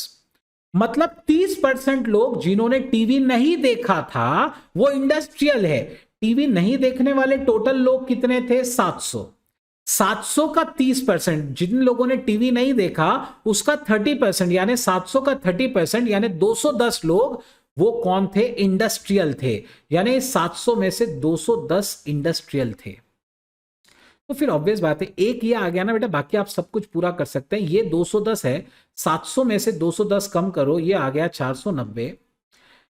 अब 250 माइनस 210, ऑब्वियस बात है 250 में से टीवी नहीं देखने वाले 210 है तो 40 टीवी देखने वाले होंगे. 300 में से 40 ये है तो 260 ये होंगे. और अब आपको क्या सवाल पूछा है? What is the number of agriculture worker जिन्होंने टीवी देखा? एग्रीकल्चर वर्कर टीवी देखने वाले 260. सो 260 इज द राइट ऑप्शन. ठीक है, तो आई होप आप समझ चुके हैं हमें इसे कैसे सॉल्व करना है. एक टेबल बना लेना है. टेबल बना लेने के बाद आपको कॉलम्स बहुत ध्यान से बनाने पड़ेंगे. मैंने यहाँ पे पढ़ लिया था शुरुआत में आपके सामने ही, इंडस्ट्रियल और एग्रीकल्चर का डिटेल था. तो इंडस्ट्रियल का कॉलम, एग्री का कॉलम, फिर वर्ल्ड कप देखने वाले, नहीं देखने वाले. ठीक है, ऐसे 2 रोज बना ली और उसके बाद टोटल पर्संस को पहले प्लॉट किया. फिर उसने कहा इंडस्ट्रियल 25% है तो इंडस्ट्रियल का टोटल 25 होगा, नॉन इंडस्ट्रियल का 75 होगा. समझ रहे हैं? ऐसे अपन ने पहले टोटल्स प्लॉट किया और फिर एक इंफॉर्मेशन को प्लॉट करते ही पूरा टेबल फिल हो जाता है. और फिर आपको जो पूछा जाएगा वो आप सॉल्व करो. चलो आगे, ये एक बहुत इंपॉर्टेंट क्वेश्चन है. ये क्वेश्चन एग्जाम में 2 से 3 बार आ चुका है. Cost of sugar in a month under the head raw materials, labor, direct production and other were 12, 20, 35, 23 units respectively. What is the difference between the central angles for largest and smallest component of cost of sugar? Central angle pi diagrams में निकाला जाता है. I hope आपको याद है. ठीक है, पाई diagram में सेंट्रल एंगल थीटा का फॉर्मूला क्या है? Cost of input upon total cost multiply by 360 degree. उसने कहा what is the difference between central angles for largest and smallest component of cost of sugar? सबसे पहले let us calculate what is cost of sugar. Sugar की total cost कितनी है? 12, 20, 35, 23. Add कर लो. 12, 20, 35 और 23, ये आ रहा है बेटा 90. ठीक है, इसमें से लार्जेस्ट कॉस्ट वाला कौन सा है? 35, यानी raw material, labour, direct production. Okay, so direct production वाला इसका खर्चा कितना आ जाएगा? उसका खर्चा है 35, टोटल कॉस्ट है 90 इंटू 360 डिग्रीज. आंसर कितना आ जाएगा? 140 डिग्रीज. अब सबसे छोटा कौन सा है? 12 वाला रॉ मटेरियल। तो रॉ मटेरियल का कितना डिग्री आएगा? 12/90 इंटू 360 डिग्रीज। तो आंसर कितना आ जाएगा? 48 डिग्रीज। और उसमें आपको पूछा था कि लार्जेस्ट और स्मॉलेस्ट एंगल का डिफरेंस कितना होगा? 140 और 48 का डिफरेंस कितना होता है? 92 degrees. So 92 is the answer. समझ रहे हैं इस क्वेश्चन को कैसे सॉल्व करना था? पहले हमने टोटल कॉस्ट निकाल ली और थीटा का यानी सेंट्रल एंगल का फॉर्मूला याद किया। सेंट्रल एंगल का फॉर्मूला है cost of input upon total cost into 360 degrees. So अपन ने सबसे पहले जो सबसे महंगा था 35 वाला डायरेक्ट प्रोडक्शन का खर्चा, उसको लिया, उसका देखा कि एंगल कितना आएगा, 35/90 टोटल कॉस्ट इंटू 360 डिग्रीज। ठीक है, तो इसका एंगल आ गया 140 डिग्रीज का। सबसे सस्ता रॉ मटेरियल था, तो रॉ मटेरियल का कॉस्ट आया 12 अपॉन टोटल कॉस्ट 90 इंटू 360, तो रॉ मटेरियल का 48 डिग्री का एंगल होगा। इनका गैप है 92 डिग्रीज। ओके, इनका गैप होगा 92 डिग्रीज का। ठीक है, और अब कुछ और इजी क्वेश्चंस। बेटा ये सब एग्जाम में पूछे जा चुके हैं, इसलिए मैंने रखा है। The number of accidents for 7 days in a locality are given below. Number of accidents दिए गए, उनकी frequencies दी गई हैं. What is the number of case when 3 or less accidents occurred? 3 या उससे लेस वाले, इन सब की टोटल कर लो तो आराम से फ्रीक्वेंसी की टोटल कर लो। 15 + 19 + 22 + 31, यह आ रहा है बेटा मेरा आंसर 87। इन चारों का टोटल कितना आ रहा है? 87। यानी 87 केसेस हैं जब 3 या उससे कम एक्सीडेंट्स ऑकर हुए हैं। ठीक है, next, find the number of observations between 250 and 300 from the following data: more than 200, 500, more than 250, 38, more than 315 and more than 350, 0। ठीक है, तो कितने ऑब्जर्वेशंस हैं जो 250 से 300 के बीच में है? 250 से 300 के बीच वाले कितने हैं? ठीक है, देखिए 250 से ज्यादा 38 है और 300 से ज्यादा 15 है। तो ऑब्वियस सी बात है, इनका अगर मैं गैप ले लूं 250 से ज्यादा वाला, ट्राई एंड अंडरस्टैंड, अगर ये 200 है, ये 250 है, ये 300 है, सो 250 से ज्यादा है 38 और 300 से ज्यादा है 15। तो 250 से 300 के बीच में कितना होगा इनका गैप? समझ रहे हैं आप? 250 से ज्यादा 38 है और 300 से ज्यादा 15 है, तो फिर 250 से ज्यादा 38 है और 300 से ज्यादा 15 है, तो इसका जो गैप होगा वो 250 से 300 के बीच में होगा। सो 38 - 15, आंसर आ गया बेटा 23। आंसर आ गया 23। इतने नंबर ऑफ ऑब्जर्वेशंस जो है वो इनके बीच के हैं, वो बेटा इनके बीच के हैं। ठीक है, so that is all from the chapter. I am sure you must have like the video. ठीक है, लेक्चर आपको बहुत पसंद आया होगा। ठीक है, आप भी बेटा इसी तरीके से अटेंड करते रहिए, आप भी करिए, अपने दोस्तों को भी रिकमेंड करें। ठीक है, thank you so much for joining me over here. इसी तरीके से एक और अमेजिंग रिवीजन सेशन में आपके लिए बहुत जल्दी लेकर आ जाऊंगा। ठीक है, thank you so much, all the very best for your studies, take care, bye bye.